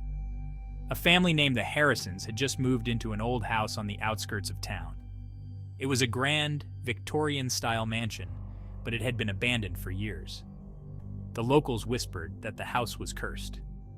But the Harrisons dismissed these tales as nothing more than superstitions. One night, as the family settled down for bed, they were awakened by a strange, rhythmic knocking sound. It seemed to be coming from the attic. Mr. Harrison, determined to show his family there was nothing to fear, grabbed a lantern and headed upstairs. As he ascended the creaky wooden stairs, the air grew colder and the knocking grew louder. When he reached the attic door, he hesitated for a moment. With a deep breath, he pushed the door open. Inside, he found an old, dusty rocking chair, moving back and forth as if someone were sitting in it. But the room was empty. Suddenly, the lantern flickered and went out, plunging the room into darkness. Mr. Harrison felt a chill run down his spine as he sensed a presence behind him. He turned around, and in the dim moonlight, he saw a figure. A woman in a tattered white dress, her eyes hollow and sorrowful. She raised a bony finger and pointed to a corner of the attic. There, buried under a pile of old newspapers, Mr. Harrison found an old diary. The diary belonged to a woman named Eliza, who once lived in the house over a century ago. Her final entry detailed how she had been betrayed and locked in the attic by her own family, left to die. Her spirit had been trapped there ever since, seeking justice. Mr. Harrison, moved by her tragic story, decided to give her a proper burial. The moment he did, the house seemed to sigh with relief, and the haunting ceased. The Harrisons lived peacefully in the house from then on, but they never forgot the night they met the Vermont Visitor. If you enjoyed this story, And want more spine-chilling tales? Make sure to like and subscribe to my channel at Spooky Stories. Thanks for watching, and stay spooky.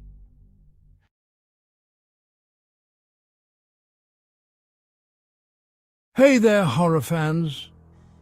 Ready to hear a bone-chilling tale from the haunted heart of Virginia? Buckle up, because this story is not for the faint of heart. In the shadowy depths of Virginia's Shenandoah Valley, there's an old manor house that locals avoid like the plague. The house, known as Ravenscroft, has stood for over a century, its walls hiding secrets that would make your blood run cold. The story begins with a young couple, Sarah and Tom, who decided to buy the house, enchanted by its Gothic charm and the sprawling estate. Little did they know they were signing up for a nightmare that would haunt them forever. The first night they moved in, they heard whispers. Soft at first, like the wind rustling through the trees. But soon the whispers grew louder, more insistent. They seemed to come from the walls themselves. Tom tried to brush it off as the house settling, but Sarah couldn't shake the feeling that they were not alone. She began to see shadows flitting at the edge of her vision, disappearing the moment she turned her head. One night Sarah woke up to find Tom standing at the foot of their bed, his eyes wide and unseeing. He was muttering something under his breath, something that sounded like an incantation. When she called out to him, he snapped out of it, but he had no memory of what had happened. Desperate for answers, Sarah started digging into the history of Ravenscroft. She discovered that the house had once belonged to a reclusive woman named Eliza Ravenscroft, who was rumoured to be a witch. Eliza had vanished without a trace, and ever since, strange occurrences had plagued the house. Sarah found an old journal hidden behind a loose brick in the cellar. The journal belonged to Eliza and detailed dark rituals and summoning spirits from beyond the grave. Terrified, Sarah realized that the house itself was a conduit for these malevolent entities. One stormy night, the whispers turned into screams. The walls seemed to pulse and breathe as if alive. Shadows stretched and twisted into grotesque figures that clawed at the couple. Sarah and Tom fled the house, never to return. To this day, Ravenscroft stands empty, a dark monument to the horrors that lurk within. The locals say that on stormy nights you can still hear Eliza's whispers carried on the wind. And if you listen closely, you might hear the screams of those who dared to enter. For more videos, make sure to like and subscribe to my channel at Spooky Stories. Thanks for watching.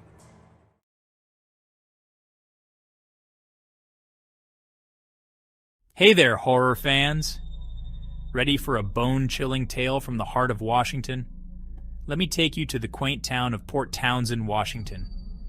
You might think it's just another picturesque coastal town, but beneath its serene surface lies a dark, haunting secret. Our story begins with a young couple, Emily and Jack, who decided to spend a weekend at the legendary Manresa Castle. Built in 1892, this historic hotel is known for its Victorian charm and its paranormal activity. Emily was a skeptic, but Jack was intrigued by ghost stories. So they checked into room 306, a room with a notorious history. On their first night, they decided to explore the castle. As they wandered through dimly lit hallways, they felt an eerie chill in the air. Jack suggested they visit the attic, a place rumored to be the most haunted. Hesitant but curious, Emily agreed. In the attic, they found old furniture covered in dust and cobwebs. Suddenly, Emily heard soft whispers. She turned to Jack, but he was just as puzzled. The whispers grew louder, more insistent. Panic set in as they saw a shadowy figure lurking in the corner. Before they could react, the door slammed shut behind them. Trapped and terrified, they tried to make sense of what was happening. Emily's skepticism melted away as the whispers turned into anguished cries. Jack's fascination turned into dread. They fumbled for the door handle, but it wouldn't budge. Just when they thought they'd be trapped forever, the cries suddenly stopped. The room fell silent. The door slowly creaked open on its own. They bolted out of the attic, hearts pounding, and didn't stop running until they reached the safety of their room. That night, as they tried to sleep, Emily felt a cold hand brush against her cheek. She jolted awake, but there was no one there. Jack, too, felt a presence by his side. The room grew colder and colder until they could see their breath in the air. The next morning, they checked out, vowing never to return. But the experience left a mark on them, a chilling reminder that some places hold on to their secrets. Emily became a believer, and Jack's curiosity was sated. So, if you ever find yourself in Port Townsend, and you're brave enough to stay at Manresa Castle, remember this story. Because sometimes, the past doesn't stay buried. It lingers, waiting for the next unsuspecting visitor. For more videos, make sure to like and subscribe to my channel at Spooky Stories. Thanks for watching.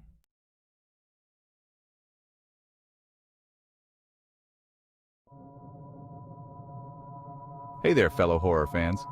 Today I've got a spine-chilling ghost story from the heart of West Virginia. Imagine this. Deep in the Appalachian Mountains, there's a small forgotten town called Thistlewood. This town, with its dense fog and shadowy woods, is the perfect setting for our tale. So picture this. It's a cold, misty night in late October. A group of teenagers, eager for a thrill, decides to visit the old Thistlewood Manor. This abandoned mansion has been the subject of countless ghost stories over the years.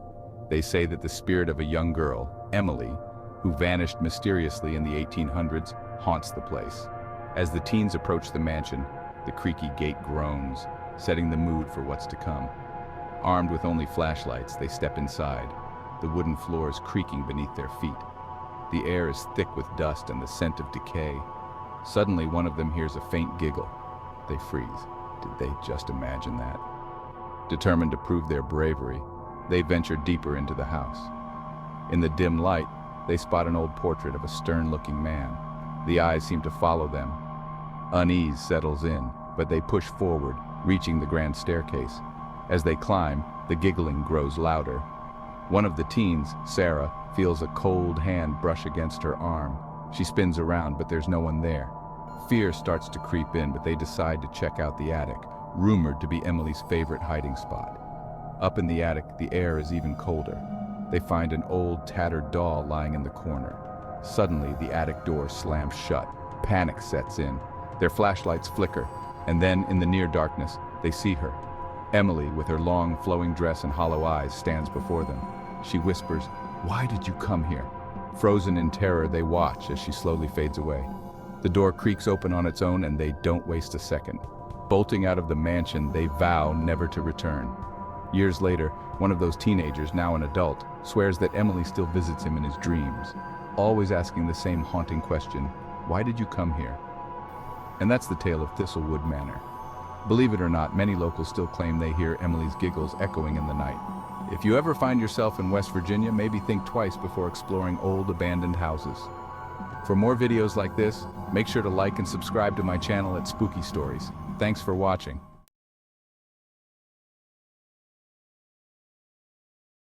Hey there, horror fans. You ready for a spine-chilling tale that'll make you think twice before visiting Wisconsin? Then buckle up, because this is one ghost story you won't believe. Picture this. It's a gloomy, fog-covered night in the small town of Eagle River, Wisconsin. The year was 1987. Emma, a local high school student, was driving home from her friend's house.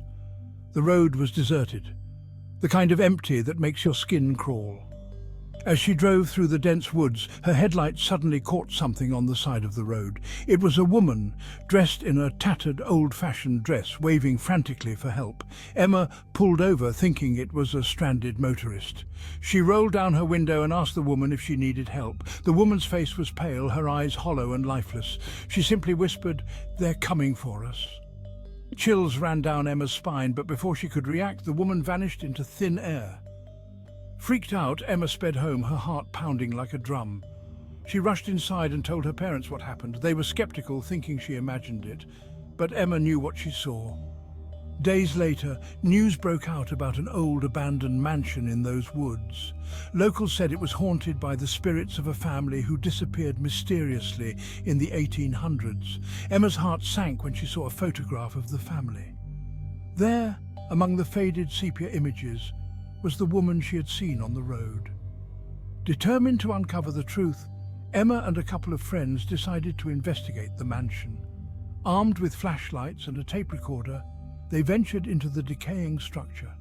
The air was thick with an unsettling silence broken only by their nervous whispers.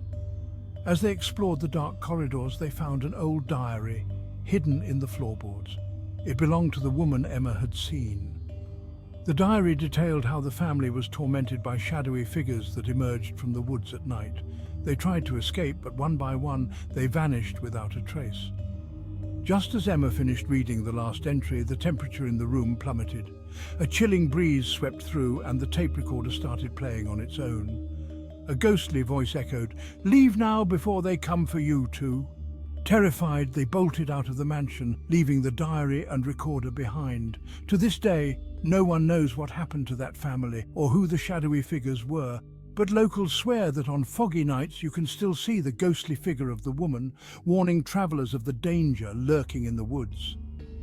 So next time you find yourself driving through Wisconsin, keep an eye out. You never know what or who you might see. For more videos, make sure to like and subscribe to my channel at Spooky Stories. Thanks for watching.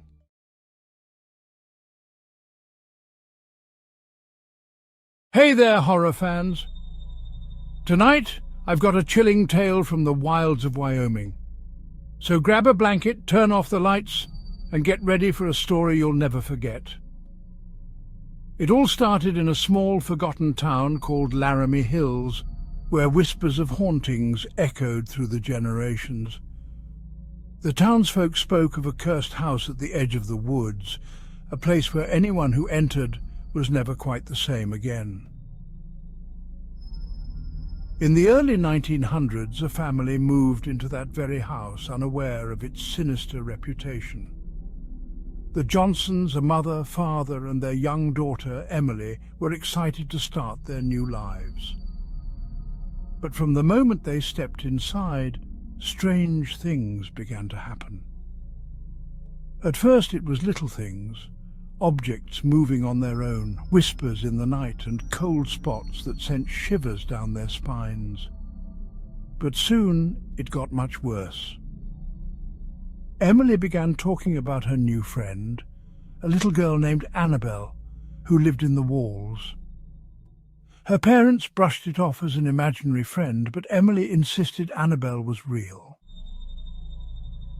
One night, Mrs. Johnson heard her daughter giggling in her room.